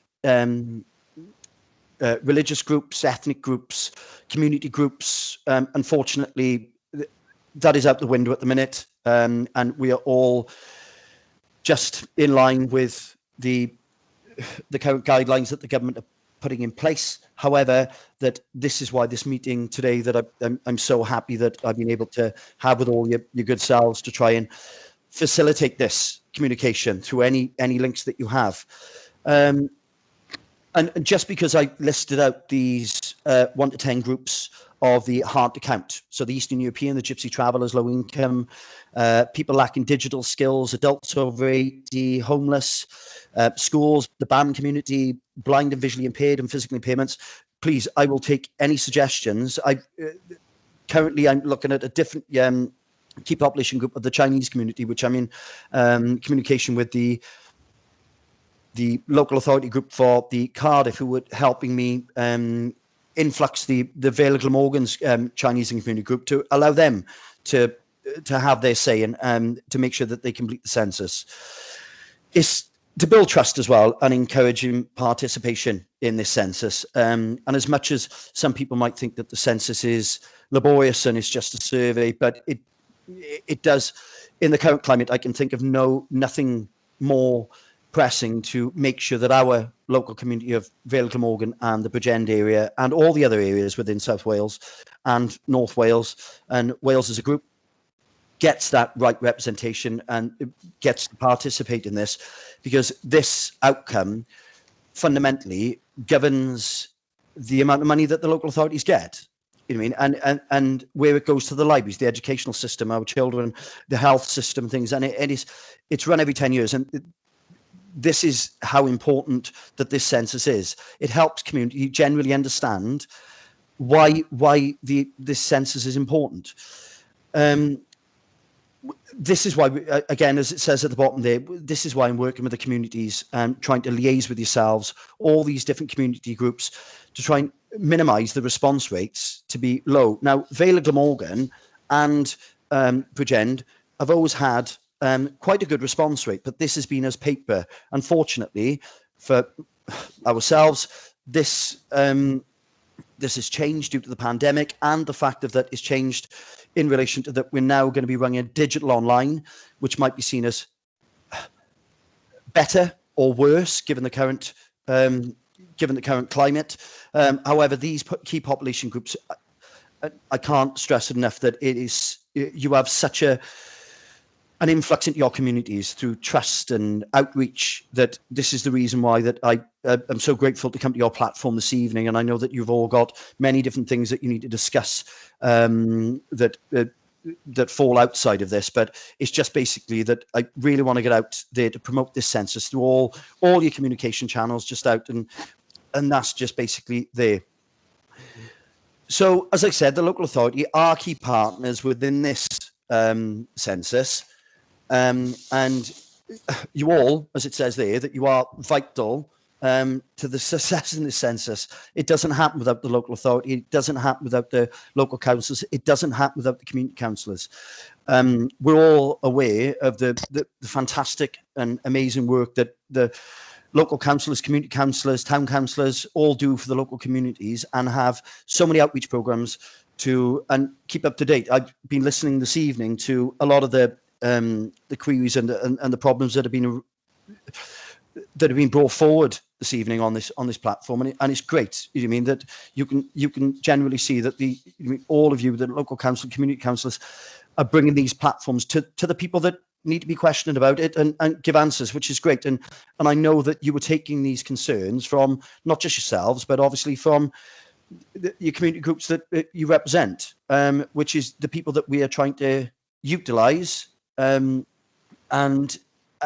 get this information out. So basically, is that it's to share local information to and inform and support our field operations. We've got a lot of field staff now starting within the next 1 to 2 weeks. We've just had some area managers taken on board in the last 1 to 2 weeks, which I met a couple of them today on a management meeting. So they're just now in place. So the rest of the staff are going to be coming on now in the next month to 2 months. So moving on, so the local authority basically have the ACLMs, and Vale of Glamorgan have been, I can't take my hat off to them enough in relation to filling out the local authority partnership plan, which is a very detailed form, which outlines a lot of statistics from many years ago and up to date in relation to the demographics and of the Vale of Glamorgan, which I'm sure that they were all very happy to read as bedtime reading. However, that the ACLMs and the CLMs, which is the CLM managers from the local authority, and they've been great. And these are the people who are helping me push this census out to yourselves and give me the platform to speak to yourselves to try and promote this. And as it says at the bottom, and I know that you all probably read through this, the local authority partnership plan is there purely to identify the communities across the district that are going to be hard to reach, that need their census and their vote counted and their statistics calculated, because all these different ethnic groups, which are, or religious groups or community groups, whether it be in disability, ethnic or religious, they all need their say putting forward, and all these key population groups are key to our local communities, and this is what it's going to build in relation to funding coming in to make sure this. I heard a couple of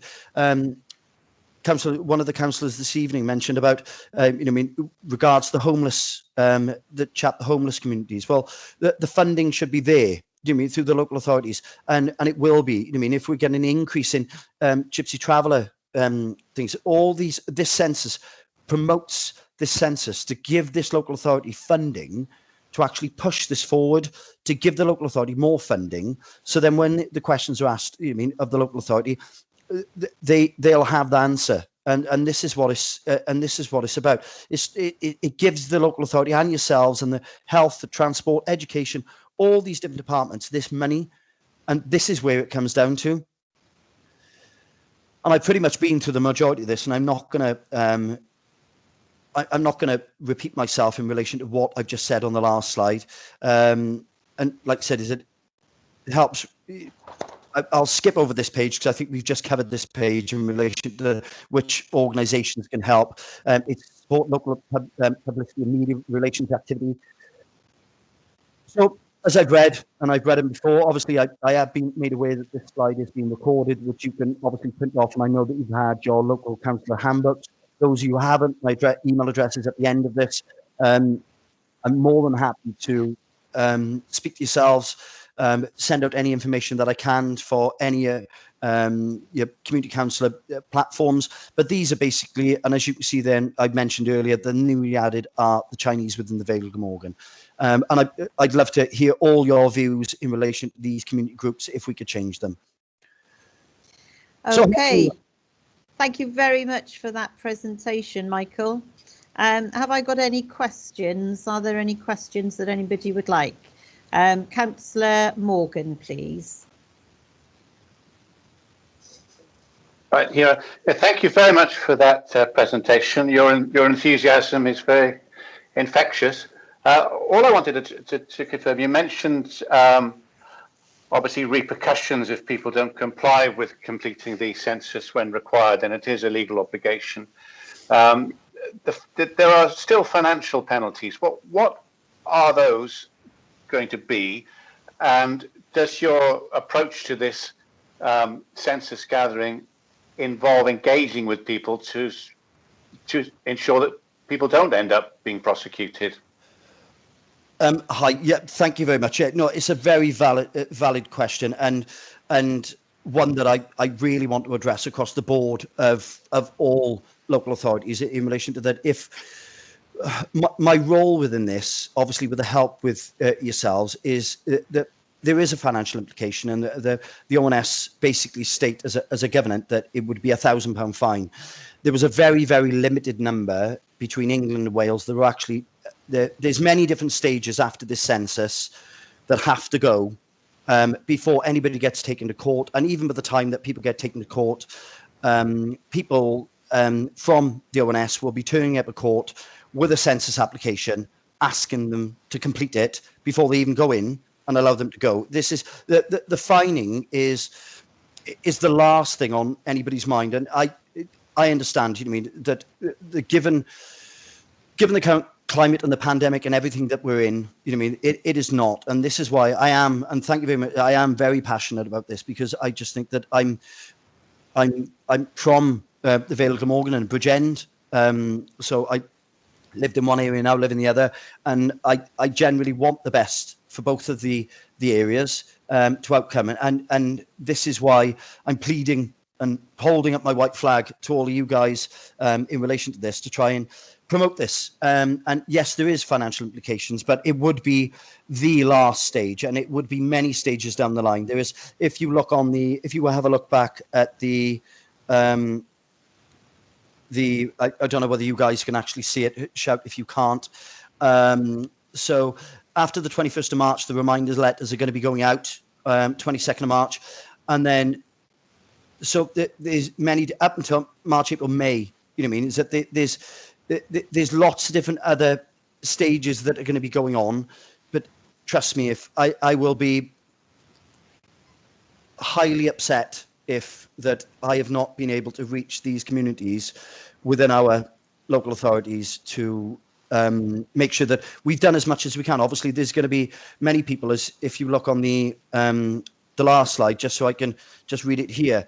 So on the census day back in 2011, the population of England and Wales is 56 million, just over a little short of 56 million. That's obviously increased. Couple of the funniest things are that 6,242 people put the name, the religion as heavy metal, which is funny, but it doesn't give the overall, it doesn't help the community. So just so you know, the completion rate in Bridgend and the Vale of Glamorgan was 95.5% in 2001 and 93.1% in 2011. So the return rate on the internet rate was 13.1%, which is, at the minute, we're asking people to go away from paper, and that 13.1% needs to come back up to that 95%. And just the last silly thing was 176,632 people identified themselves as Jedi, down from 390. So I think that, you know, people are seeing the benefit of the census over the given, and they only see it through the distribution of money through the local authorities, so the transport infrastructures. You know, I mean, it's a Vale of Glamorgan and Bridgend, do you know what I mean, which I'm massively love the both areas, and getting the right representation from the local authority, from the local communities, is huge, because it gives us more money. It gives us for domiciliary care. It gives us for healthcare. It gives us for transport. It gives us for infrastructure. It gives us for education. You know what I mean? Which all these things that we thrive upon, and which gives more money to the local authorities for policing. And like I said, and as your understanding, and I listened earlier in relation to the problems impacting on the Vale of Glamorgan communities now. You know what I mean, with different things. All of these things are just key in relation to getting the right coverage, get as many people as we can, because it will only benefit us.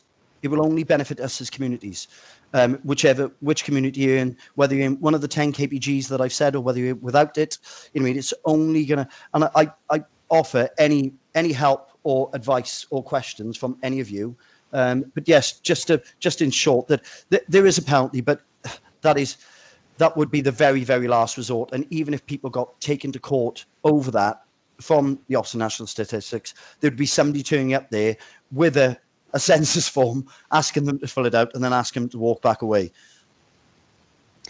Okay, thank you, Councillor Morgan, for that question. Can I call on Councillor Gareth Halloway for the next question, please? Thank you, Chairman. A very interesting and positive presentation. It's interesting because I thought that the whole concept of the census carrying out had been abandoned, or was being abandoned. So that's good to hear. One quick question, though, and before my main question, is I thought you mentioned just England and Wales. So does that mean that Scotland and Northern Ireland are not included? They are included, but they run their own. Obviously, Scotland, being the independent party up in Scotland, things they run their own census abbreviation. Our census from the Office of National Statistics are basically run through England and Wales, and that's what we run the 10-year census from. That Scotland run their own, and Ireland and Northern Ireland run their own. They've all got different variants of it, but we are governed as basically us two, England and Wales, and that is the way that it goes forward. There are various different statistical analysis that Scotland will do and Ireland will do, but we run the 10-year census. And yeah, it's the 10-year census, like you said, is it never gone away? I think it's been running for 100 years now. There is, for a boring fact for all of you, I believe that Jesus' mother and father were actually on the way to complete their census back years ago, which I only got told the other day, which is a very boring fact, but it was one that I told my kids the other day, just to complete their census. So it's been going for the last 100 years. You know, it was stopped just after World War II in relation to a lot of different bits and bobs, but it's integral. It's the most fundamental things that we will do, and I am very passionate about the census because I know how much money and what it means to the local community, and I generally do that. My drive is to get as much money into these two local communities for policing and the rest of it, and getting people to fill out this questionnaire honestly. Yes, you get the funny answers. I'm a Jedi, I'm heavy metal and things, and that's all well and great.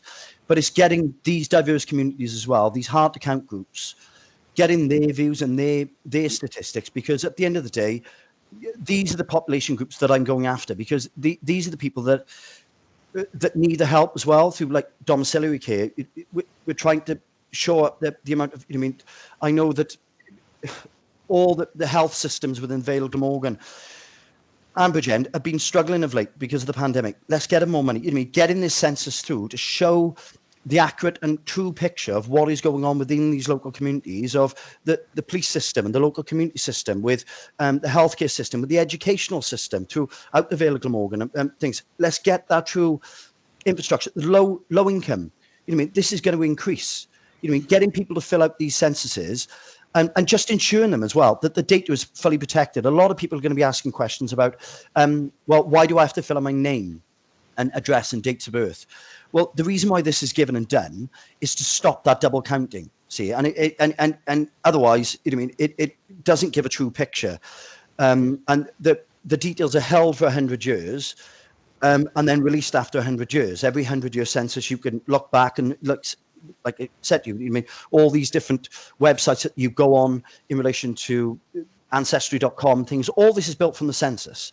All these different. I mean, if you want the very slow, laborious reading, you can go on and look at all how the census has influenced lots of different like key data that it comes from every 10 years, and it is. But the main key point on this is that I really hope to reach all these key population groups that still have a voice, and their needs and concerns are given over, such as the over 80s. You know what I mean? Just because you're over 80, your voice is not here. Do you know what I mean? You have, you know what I mean? There's lots of people over 80, and there's lots of people who, it doesn't matter which, get their census done, because the more money that we can get to them, and the more money that the government can allocate to the Vale of Glamorgan and Bridgend, this is what we want, and this is the drive.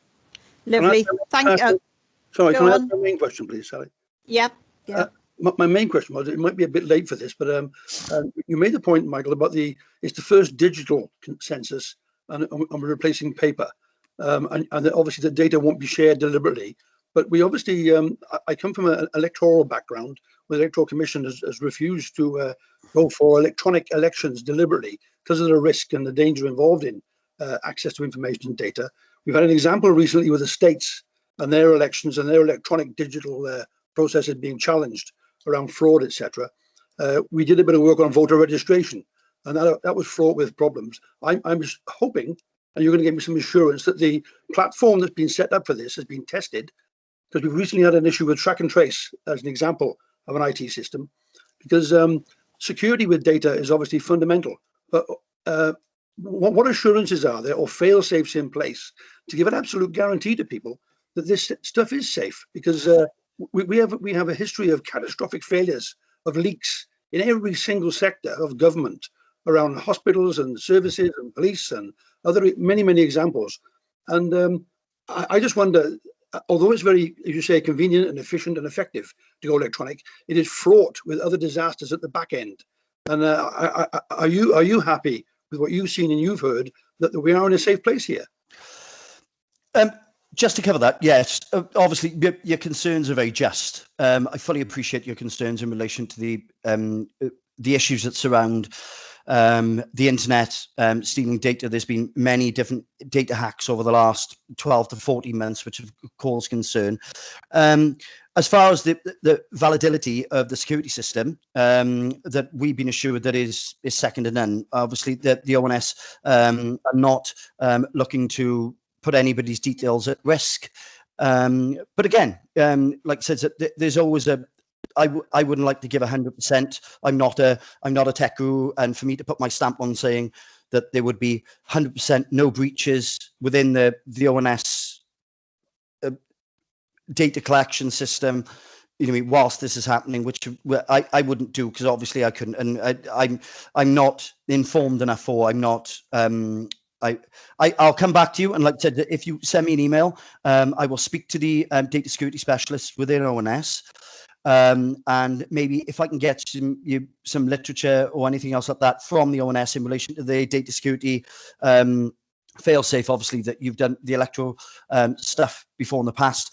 I'll be happy to supply you with any information that I can in relation to the malware or the software stuff that they can put on to ensure. But as far as we are concerned, and that we've been informed that there is no data concerns at this present moment in time. Okay, that would be a good contact for you, Gareth. Are you happy to email into Amy, and then Amy can email on to Michael for any other information? Is that okay? Great, Chairman. Thank you. Thanks, Michael. No, thank you very much, Gareth. No problem. We have got quite a lot of business to cover tonight, and we've still got quite a few hands up. So, Julie, can I have Councillor Aviott's question, please? Yeah, I'm just wondering, how can we encourage people to give information when they don't really want to be known at that address? Lots of times I've met people, they don't want to be known at that address because they're in debt and they've got like loan sharks. Is there any, can they give some information, or do they have to be known at a particular address, please? Yeah, from the ONS's point, is what you've got to remember is that this information is not, and this is where it comes back down to data security. This information is not, you will never get a debt collecting company, or it's not that the Inland Revenue or the taxman are going to be provided this information to say this is things. This is anonymous data that is held purely by the Office of National Statistics. It is not, and this is where that we just mainly want to ensure and make sure that the general public, that the only reason why their data through male, female, address, name and things is for double counting. This data cannot be accessed by any other authority for the purpose of debt collecting or checking up via police. There's been many occasions prior, many years ago, where the local authority, the police and other things have contacted through MI5, MI6, things, all these different bases, contacted the ONS to try and obtain data. It is given in law that it is held for 100 years, and there is no way that the ONS will be releasing any data, no data, in relation to who lives at the house. This is to get a bigger picture of are the household working? What is their needs? What is their fundamental needs?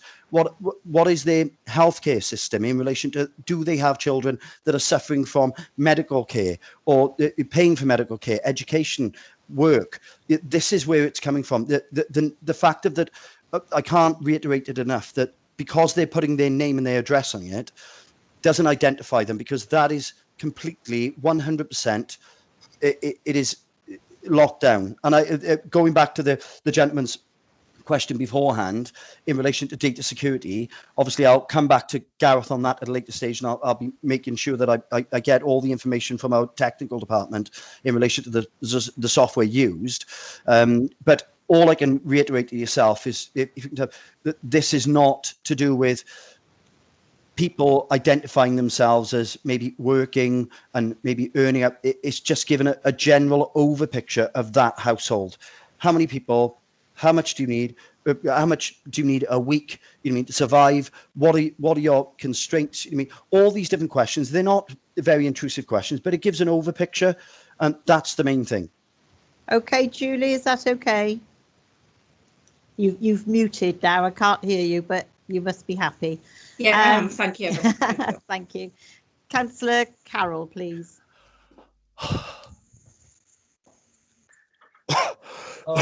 Thank you, Chair. Thank you, Michael, for the presentation.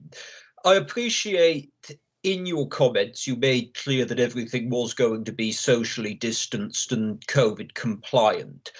It would just be good to get a feel for what material will be put out there by yourselves to reassure people, because I think in all likelihood it's going to be sort of elderly people, perhaps more vulnerable groups in society, who are likely to not complete it online at first instance. And obviously in our communities there is a lot of angst at the moment, what's allowed, what's not allowed. So it would be good just to get a feel for how that's going to be communicated, and anything that we can do as either members of this authority or as community councils or town councils to reassure residents and help form part of that process. Sure. Thank you very much. Yeah, the safety during COVID is the #1 priority for the ONS, because obviously, as you quite clearly and astutely identified, that the last thing we need to be doing is knocking an 80-year-old person's door to obtain this information, putting them at risk if this person has been to the previous address. So that's not going to be happening. And this is why we're trying to outreach to yourselves who have platforms within social media. I'm liaising now with the local libraries within the Vale of Glamorgan to try and get some leaflets which would be packed and sanitized, sent out. So people of the elderly community then who do the click and collect service would have the leaflets in their books. We're doing things through the food banks, which within the Vale of Glamorgan and Bridgend, to put leaflets back out in there as well, which would be sanitized and sent out. The main thing about is getting this, and it is difficult. And normally we've all been struck with, I'm sure that yourselves and us have been struck with this pandemic that is not really conducive with trying to populate the census by saying that, you know, I mean, and it can be a bit query in the fact that we're trying to say that we need to educate people who are over 65 who have digital learning difficulties by digitally contacting them. So this is where the local community groups, through domiciliary care, through all these different groups that we're making contact with, or any groups that you feel that could infiltrate these different charity groups, organisation, religious groups, ethnic groups, you know, I mean, anything like this, that you feel that you have a platform within your social media or within your Instagram, Twitter, things, just basically to push that word out. But the last thing that the ONS want to do is be sending people around the doors to knock on the doors. And until the situation changes, so obviously this is going to be conducted digitally, and we just need to push this forward in relation to the census support centres, the numbers that people can ring from their home telephone numbers, any awareness or help that they can be given by their care workers through like home care or housing care or the local authority housing care, or anybody like this, all these different authorities that have access to these different demographics, and yourselves. Like I said, the reason why I hold yourselves in such high esteem is because you're integral, and you were the integral part of the communities that we live in. You were the reason why we have a voice within this stanchion point. And going through that, all the concerns that are brought to you is we're trying to utilise your expertise and just to try and push this forward and utilise these groups. And if you think that, I mean, how are these people getting things? Are they making phone calls to yourself? Are they writing letters, emails? Is there something that you can put back to them? I mean, some of these groups that you're going to be looking at that might be of the elderly persuasion, the ethnic persuasion, the religious persuasion, whichever. And just trying to really, like I said again, and I'll reiterate, is holding up the flag to you guys and saying, please help us, because obviously within the current climate, even though that it's digital, we still want to make sure that we get the best response, and however we can get it, we just need to get it, but doing it safely and doing it consistently throughout the boroughs and throughout the Vale of Glamorgan, throughout Bridgend, will just help us all. Thank you, Councillor Carroll, for your question. I hope that answers your question. And the last question coming up now, because we need to move on, is from Councillor Barnaby. Oh, hello. Thank you, and thank you for the presentation. Online, we keep going online, but there's a lot of people that are just not going to be able to cope with that. So is there a paper version they can send in? Because for all our correspondence out to people, making them aware, if they haven't got the facilities or the attitude to do this online, they won't engage. There surely has to be a paper option for the people that they can't actually carry that out. Yeah, sure. There is the paper option. Like I said, is it previously before in the if I go back to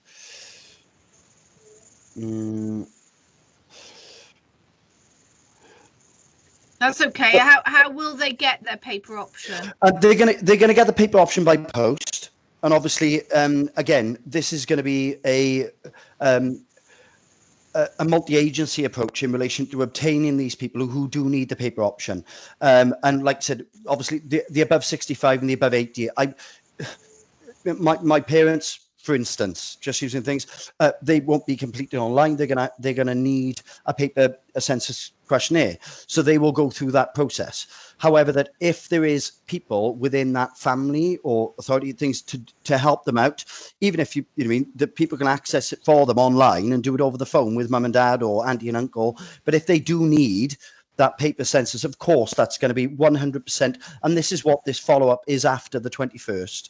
After we've done this and we get this digital, because obviously, you know, granted that the digital age has moved on a little bit since COVID, because more people of an aging year now are able to access the internet and FaceTime and things like that. It still doesn't mean that they're internet compliant with all the aspects that surrounding filling out forms, online banking things, and we understand this.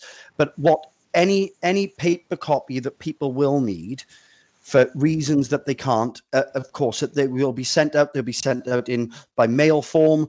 And of course, like I said, if you email me after this, I can give you all the information in relation to if you're going to speak to your constituent, things like that, in relation to how they can access these, with the census support centres as well, and the telephone line that is going to be set up. These dates are coming now in February, which will be hounding you all with it, and I'll be telling you all the details and saying, get into the phone, get into things. And these census support centres, like I said, which are they're at Castleline Community Centre, they're at Cadet Enterprise Centre, they're at KPC Youth Community Centre.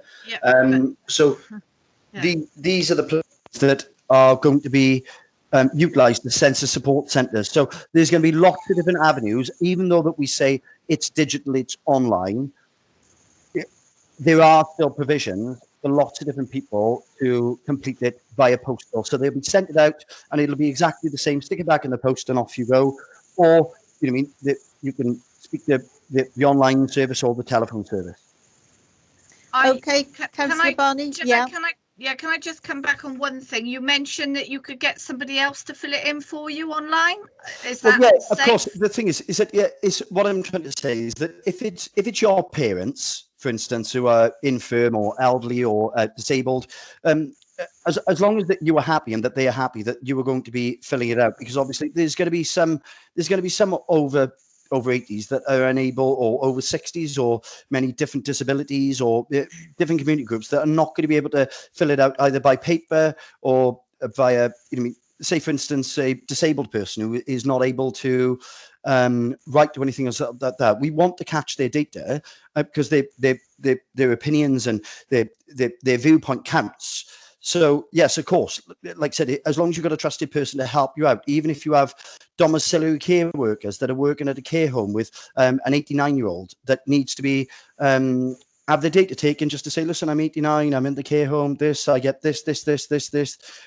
Of course, we're going to be entrusting these people. And this is where, like I said, obviously it's not going to be filling out data with people that are saying, right, well, she's this. It has to come from the individual, but with the help of somebody of stature, of somebody else to be there, like a care worker or a family member. It's not going to be, just any person that turns up and just fills out half of Bridgend's, elderly's report. But I understand what you were saying. But yes, it can be done with a family member or a care worker, but obviously it needs to be somebody of stature to do with that person who was unable to fill out that census. Lovely. Thank you very much, Michael. Thank you for your question as well, Councillor Barnaby. And I think if we've all got this presentation from Michael in front of us, and on the last page, it does say keep in touch with Michael, and we've all got his mobile number and his email address.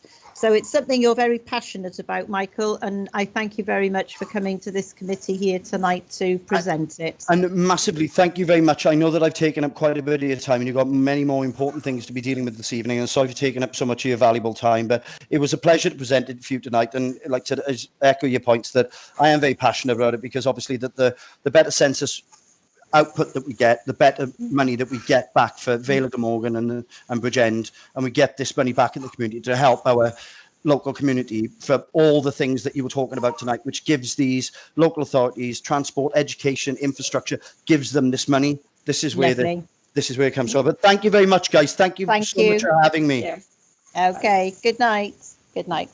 And moving on to agenda number 8. Reference statues, monuments, street names and building names. I think we have Tom Bowering, an officer from the Vale of Glamorgan, here this evening to present it. Are you there, Tom? I am. Thank you very much indeed, Chair, and thank you for having me this evening. I hope committee and town and council members are all safe and well this evening. I'm conscious that that it's nearly 8 o'clock, but we have got a couple of items. The first, as you say, is the review of statues, monuments, street names and building names. This is a reference from the council's cabinet. Cabinet considered this report in November, and we're bringing it here for town and community councils to be made aware. The review of street names, building names, statues and monuments was highlighted by the Black Lives Matter movement, which we saw gather momentum in 2020. And as members will know, Welsh Government have commissioned a review looking specifically at links with the slave trade across Wales, and that review is recently reported, and Welsh Government are currently considering the findings. The review in the Vale of Glamorgan is slightly different, in as much that it encompasses those issues, but is also more wide-ranging than that. So we're looking at all areas of potentially underrepresented groups, and we're looking at it from a historical perspective to ensure the appropriateness in the current time of any of those kind of statues, monuments, street names and building names, but also looking at a future focus as well to make sure that we have an opportunity to celebrate the diversity of the local area. So the approach that is being taken is that Cabinet are going to establish a panel. The terms of reference of that panel were considered by Cabinet yesterday, and it'll be comprised of elected members supported by a member of the strategic leadership team, and also we'll have representatives from a local history group and also from Stand Up to Racism in the Vale of Glamorgan. We've provided a copy of the report that is referred to committee this evening to all town and community councils prior to Christmas, and we've asked them to become involved in the review by identifying any particular areas of concern, but also identifying any individuals that they feel should be celebrated and commemorated in any future activity that the council undertakes.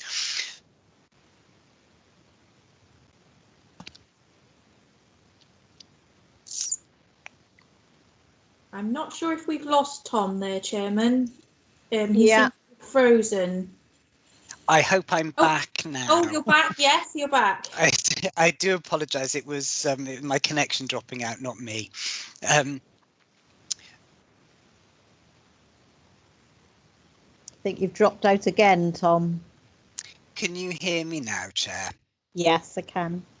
My apologies, the connection's not great this evening. So we'll be bringing the panel together in the next month to consider the first round of representations that have been made by town and community councils. We'll also be publishing a call for any representations from members of the public via social media in the coming weeks. Those representations will be considered by the panel and a series of recommendations will be made to Cabinet. It could be a series of different approaches taken to tackling any particular areas of concern. Additional information, education, could involve removal or renaming. That certainly hasn't been predetermined in any way. Cabinet would then consider them, and we'd obviously look to take forward those recommendations thereafter. Anticipating this being an ongoing process, certainly throughout 2021, to give people time to participate in the review. As I say, we're bringing it here this evening so that all town and community councils have been given the opportunity to take part. And I know Councillor Liz Burnett is here this evening as well to answer any questions alongside me that members may have. Okay, thank you, Tom. I have Councillor Gerwin Thomas with a question, please. You're still muted, Councillor Thomas. Hi, Tom. Can you hear me now? Yep. Great. Thank you. Thank you for that, Tom. It mentions early on in the report about things like considering Welsh history, Welsh language, Welsh culture, and things like that. Now, by the makeup of the panel, it doesn't look as if that's going to be considered by the panel. At what point will that Welsh culture, language, and history be considered? Thank you for the question, Councillor Thomas. Absolutely, the Welsh language is definitely part of the review's remit, and Welsh language in terms of the scope of our champion in terms of equalities sits within that that champion portfolio. So the inclusion of that that councillor with that portfolio as champion on the panel is determined to do that. And what I should have said, and your question prompts me, is to say that the panel can always take representations from other experts.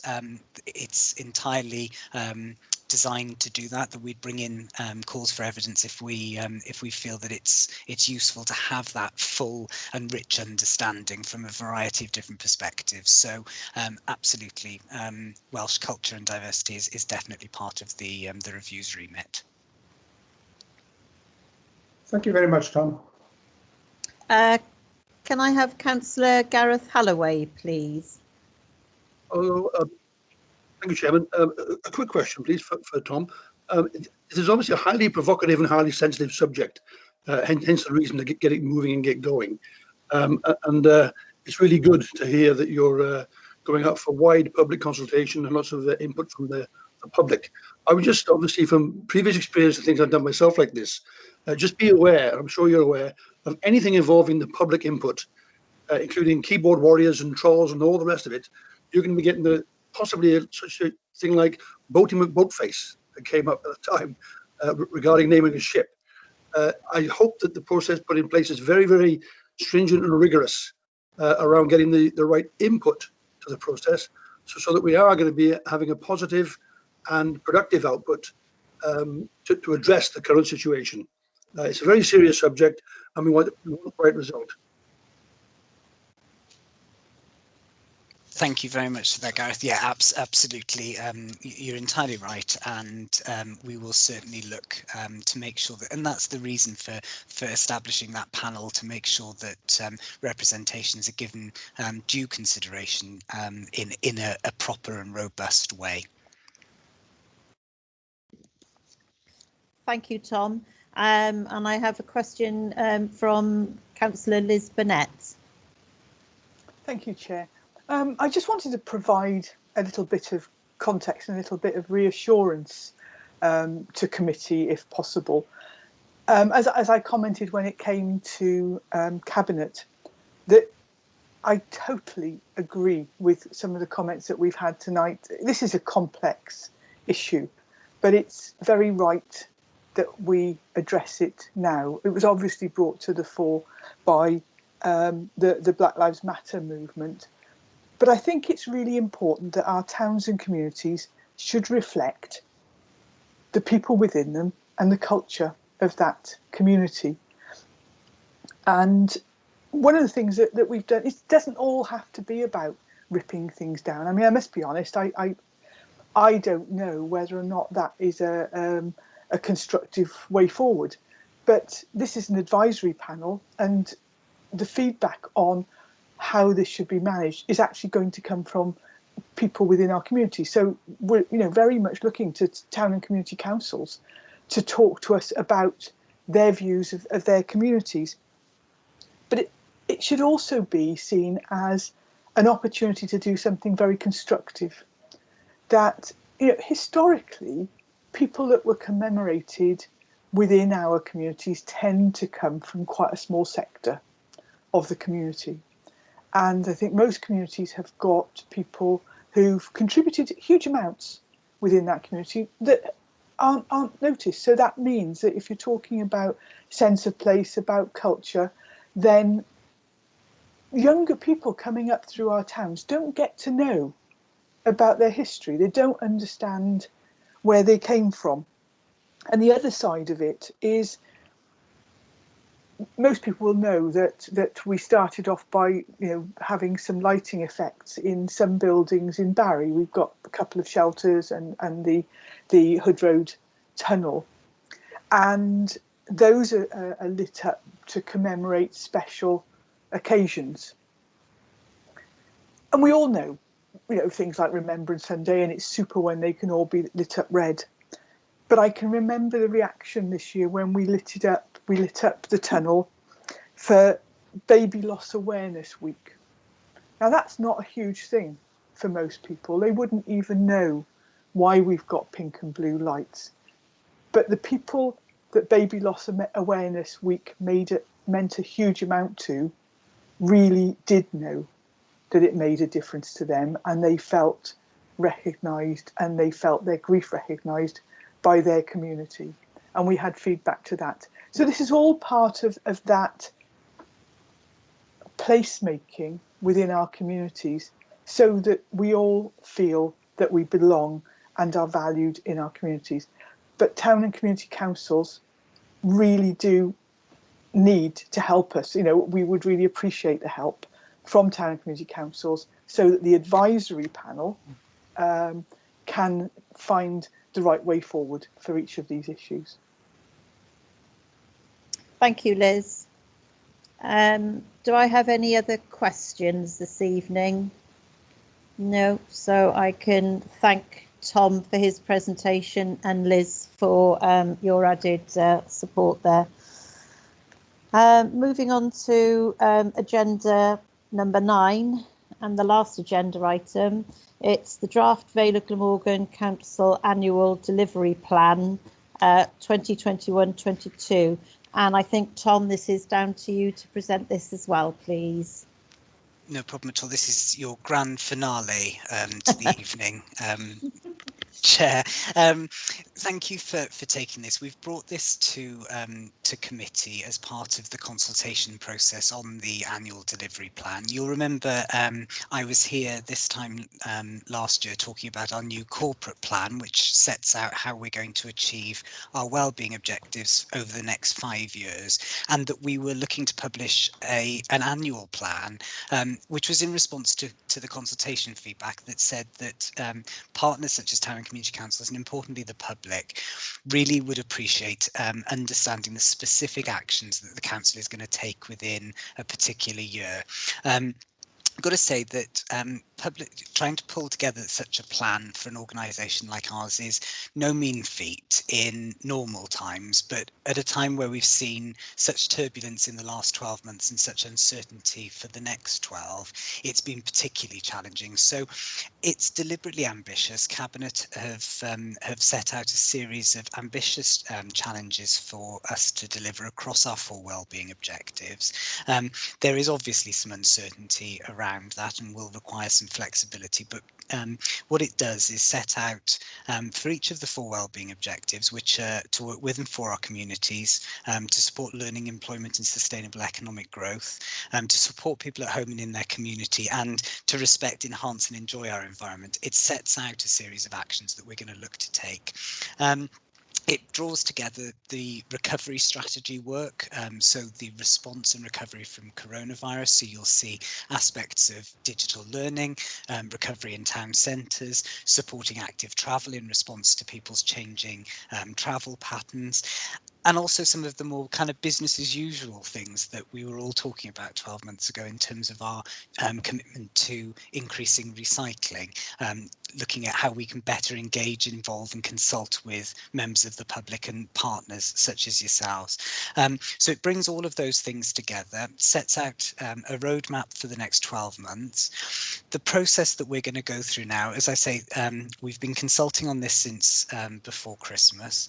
I've now got a couple of weeks to bring it together before we report it to Cabinet. All of the scrutiny committees will then consider it with the context of the service plan, so how each of our departments are going to contribute to this over the next 12 months. And then it'll finally go to Council in April to be ratified. And obviously we'll start delivery from April as well, with quarterly monitoring and reporting against this in terms of progress. I'm really pleased to have had feedback from Town and Community Council colleagues. Lots of these commitments have opportunities for us to work together on tackling really important issues. We're starting some really interesting, exciting work in Llantwit Major around food poverty, for example. There's a challenge around climate change for us all to get together and contribute to. And there are some really big population level commitments in here that require all of us to work towards and come together for. So with many thanks for the consultation feedback that I've had. Obviously I'm happy to take any questions or comments this evening, and we'd look to bring regular updates throughout the year to committee on particular items if any members would find that useful. Thank you, Tom. Have I got any questions from anybody this evening for Tom on this annual delivery plan? I have a question from Councillor John Andrew, please. Hello. Yes, I'm John Andrew from Cowbridge with Lamblethian. It's not so much a question as a comment. Cowbridge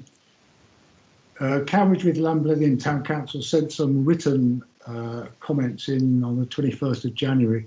I won't read them all out. I'll just summarise some key points. I mean, the plan sets out clearly what the Vale Council will do over the next year, and I can appreciate it's a challenging thing to create such a plan, and it would be difficult to argue with any of it really, but it's very aspirational. What we felt was that the main problem with the document is that there are no measures of outcomes and timelines. And without these, the document, as I say, is a long list of what the Vale Council aspires to achieve. Just to give one example of what we mean, Objective 4, Statement number 35, is to work in partnership with housing associations to maximise opportunities to deliver affordable homes, which clearly is a good. So that's great, but how many homes and over what period? So, for example, one could add, say, over the next 3 years, deliver 200 homes with housing associations and make X hectares of council land available to help deliver these homes. So we felt that if you were to add more quantitative statements like that, it would make the whole document much more powerful. Thank you. Thank you for that, and absolutely the point that you've raises a good one, and one that that we do give quite a lot of thought to when we're putting these kind of statements together. You'll see in some instances it's entirely possible to do that when we have one department that is going to be delivering that particular action, and in that way those actions are framed in that kind of smart, very specific, time-bound and measurable way. The document is a corporate one where we have multiple departments that are contributing to the vast majority of those individual commitments. So the detail that you're referring to, you're absolutely right. That's what we see in our council service plans. So you'll see within our housing plan, within our planning services service plan, the individual actions that they will take that then will contribute to that overarching corporate action. So you're absolutely right. It's a constant challenge about trying to make them as specific and measurable as possible, but also reflecting the fact that it's a very integrated plan where we bring multiple teams together to deliver individual actions. But it is a very good point, and it's a challenge that the cabinet colleagues regularly give me to make it as specific as possible. Thank you. Okay. Can I just do a house? No, I don't know what I was going to say then. Just wanted to check with Nick Hodges. Nick, I can see you on screen. We've got you marked down as absent. Are you happy to be present? Because you're coming up under your wife. Is that all right? Lovely. Thank you very much. Okay, moving on to Councillor Barnaby. Can I have your question for Tom, please? Yes, thank you, Chair, and thank you, Tom. A couple of things that I felt we were lacking and we're missing, especially with the year of COVID. The one would be in the supporting in the employment and sustainable economic growth. I would like to have seen some home working hubs, especially on our high streets. To encourage the people that are now working from home to have actually somewhere to go. Obviously not immediately with COVID, but once we come out of the actual severity of the COVID, that they've got a high street location where they can go in shared environment. That would help regenerate our high street. It'd be sustainable travel and much better working environment for our community. Also, I feel that we seem to be lacking for the environment. So any solar panels on our new buildings, especially schools and council buildings. So I think we're missing out on that. To me, solar panels should be on commercial buildings rather than houses, and maybe that's something we should be encouraging. Thank you. Thank you, Councillor Barnaby. They're really useful.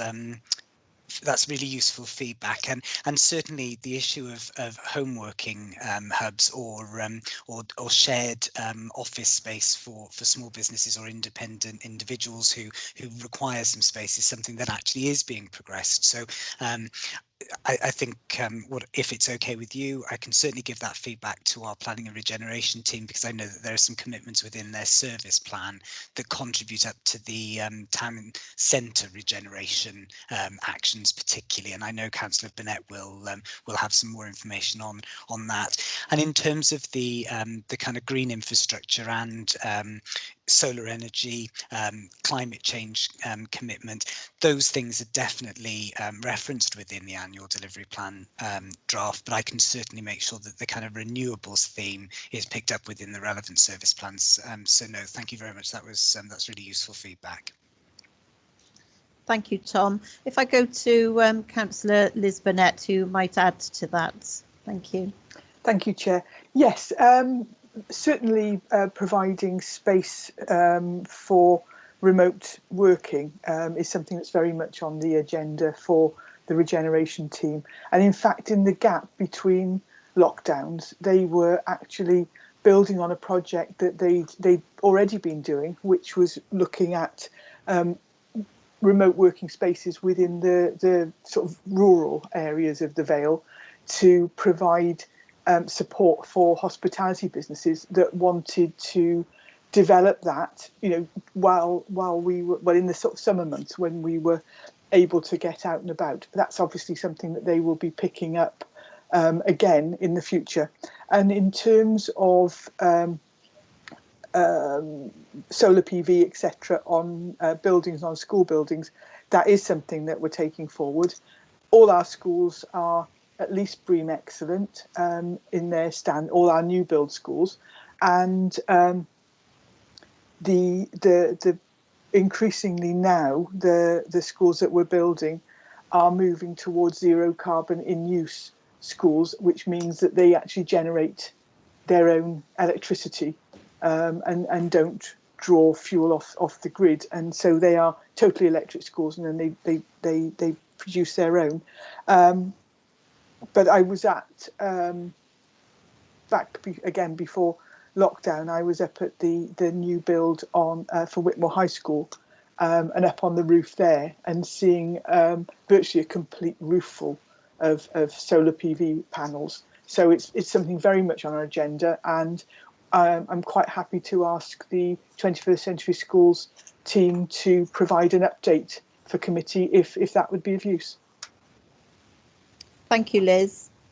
Can I call on Councillor Perry next, please? Yeah, just about the solar thing, because obviously it's quite an issue, and it's deemed a selling point. 14 years ago, I was living in the Netherlands, and whole housing estates had complete solar roofs. That was 14 years ago. We're nowhere near there. In my own area, there are 2 solar farms that are going through pre-planning at the moment. I know about this. It's information that I have in the community that the Vale of Glamorgan Council doesn't know, because they never come and consult, never talk to us, hence the farce over St Nicholas Church in Wales School recently. I also have someone interested in opening a nursery in St Nicholas. All this information I have, but the Vale of Glamorgan Council has to look at a document called the Charter that exists between town and community councils, read it, study it, understand what the words mean, and actually engage with us, because we've been shut out for the last 2 years with St Nicholas School, and we had lots and lots of information that could have been useful to the community, which eventually came to light at the planning committee meeting. It could have happened 2 years earlier, and we could have had a scheme now which everyone approved of and went forward, and we'd be sitting there with a new school somewhere in the appropriate place. So yeah, hopefully just tap into our local information in future, please. Thank you, Councillor Perry. Can I ask Councillor Halliwell, please, to come in with his question? Thank you, Chairman. A quick one, really, just to build on and support what was said earlier on by John Andrew from Cambridge there. My own experience and background with working within a group or an operation that had subdivisions and divisions and departments around goal setting and planning. That, a good plan is, as you say, a strategic plan is about 3, 5 or 10 years. It's warm and woolly and aspirational. But an annual plan, which this is, needs to be much more harder and focused. Measures, or KPIs as they call them, and I think Tom then alluded to SMART, where these objectives are specific and measurable and achievable and realistic and time bound. That builds in what John was saying about the actual measures and the actual times. Any good plan worth putting together, and I think the council should be following this other adage, wants to be a hard and focused plan. I'm not quite sure that this one is yet. Maybe it will be by April. You'll certainly see that reflected, Councillor, in the service plans that accompany this. I have a team of people who thoroughly enjoy the 223, I think, key performance indicators that we monitor on a quarterly basis, and about 450 individual actions across our service plans, which are SMART. But what we do then look to do is synthesize all of that information so that we focus in on those well-being objectives. And it is absolutely a bit of an an art as well as a science when we're talking about the kind of delivery of these kind of commitments. But certainly when you see the reports going through scrutiny committee in the March cycle, you'll see the set of very specific commitments that our individual heads of services will be targeted with delivering in the next 12 months. Thank you, Tom. Councillor Burnett. Thank you, Chair. Yes, I was just going to go back in that in terms of scrutinies. I think it's quite an art to find something, to deliver something in a form which is accessible to a range of people. And we have our corporate plan, which is a much more wide-ranging plan over a number of years. That's distilled down into the annual delivery plan.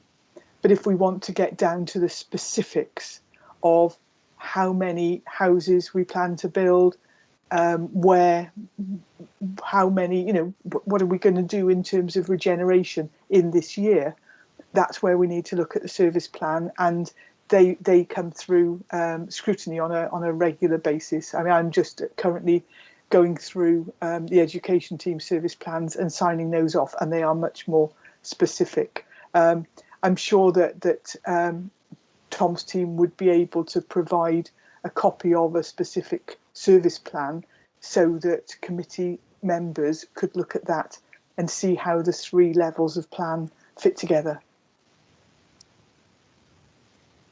Lovely. Thank you very much, Councillor. I don't think there are any more questions. Councillor Perry, your hand is still up. Did you want to ask a question again, or is that just up from last time? Could I clarify that?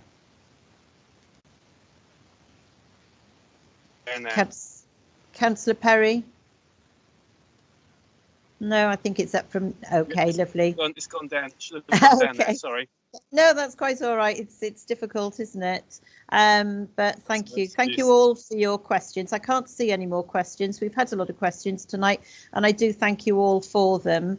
And the recommendation for this agenda item is that the committee considers the draft annual delivery plan 2021-22 and provides any feedback on the plan to the Council's Head of Policy and Business Transformation. So I think we have done that for you tonight, Tom. Is that okay? Really, really useful, and I'm very appreciative of members' time, so thank you. Lovely, thank you very much. Which brings us to the end of our meeting now. The date of our next meeting is the 27th of April 2021. We've covered a lot tonight. I just wondered if Amy, the Democratic Officer, wants to add anything to this meeting. No, thank you, Chair. Just to add as a standard note, though, that the requests for consideration for the town and community councils to raise matters for the agenda for this committee are still available, and they can contact me if they have any queries regarding future meetings. Lovely. Thank you all very much for attending, and good night to you all. Good night. Good night. Thank you. Good night.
You still on?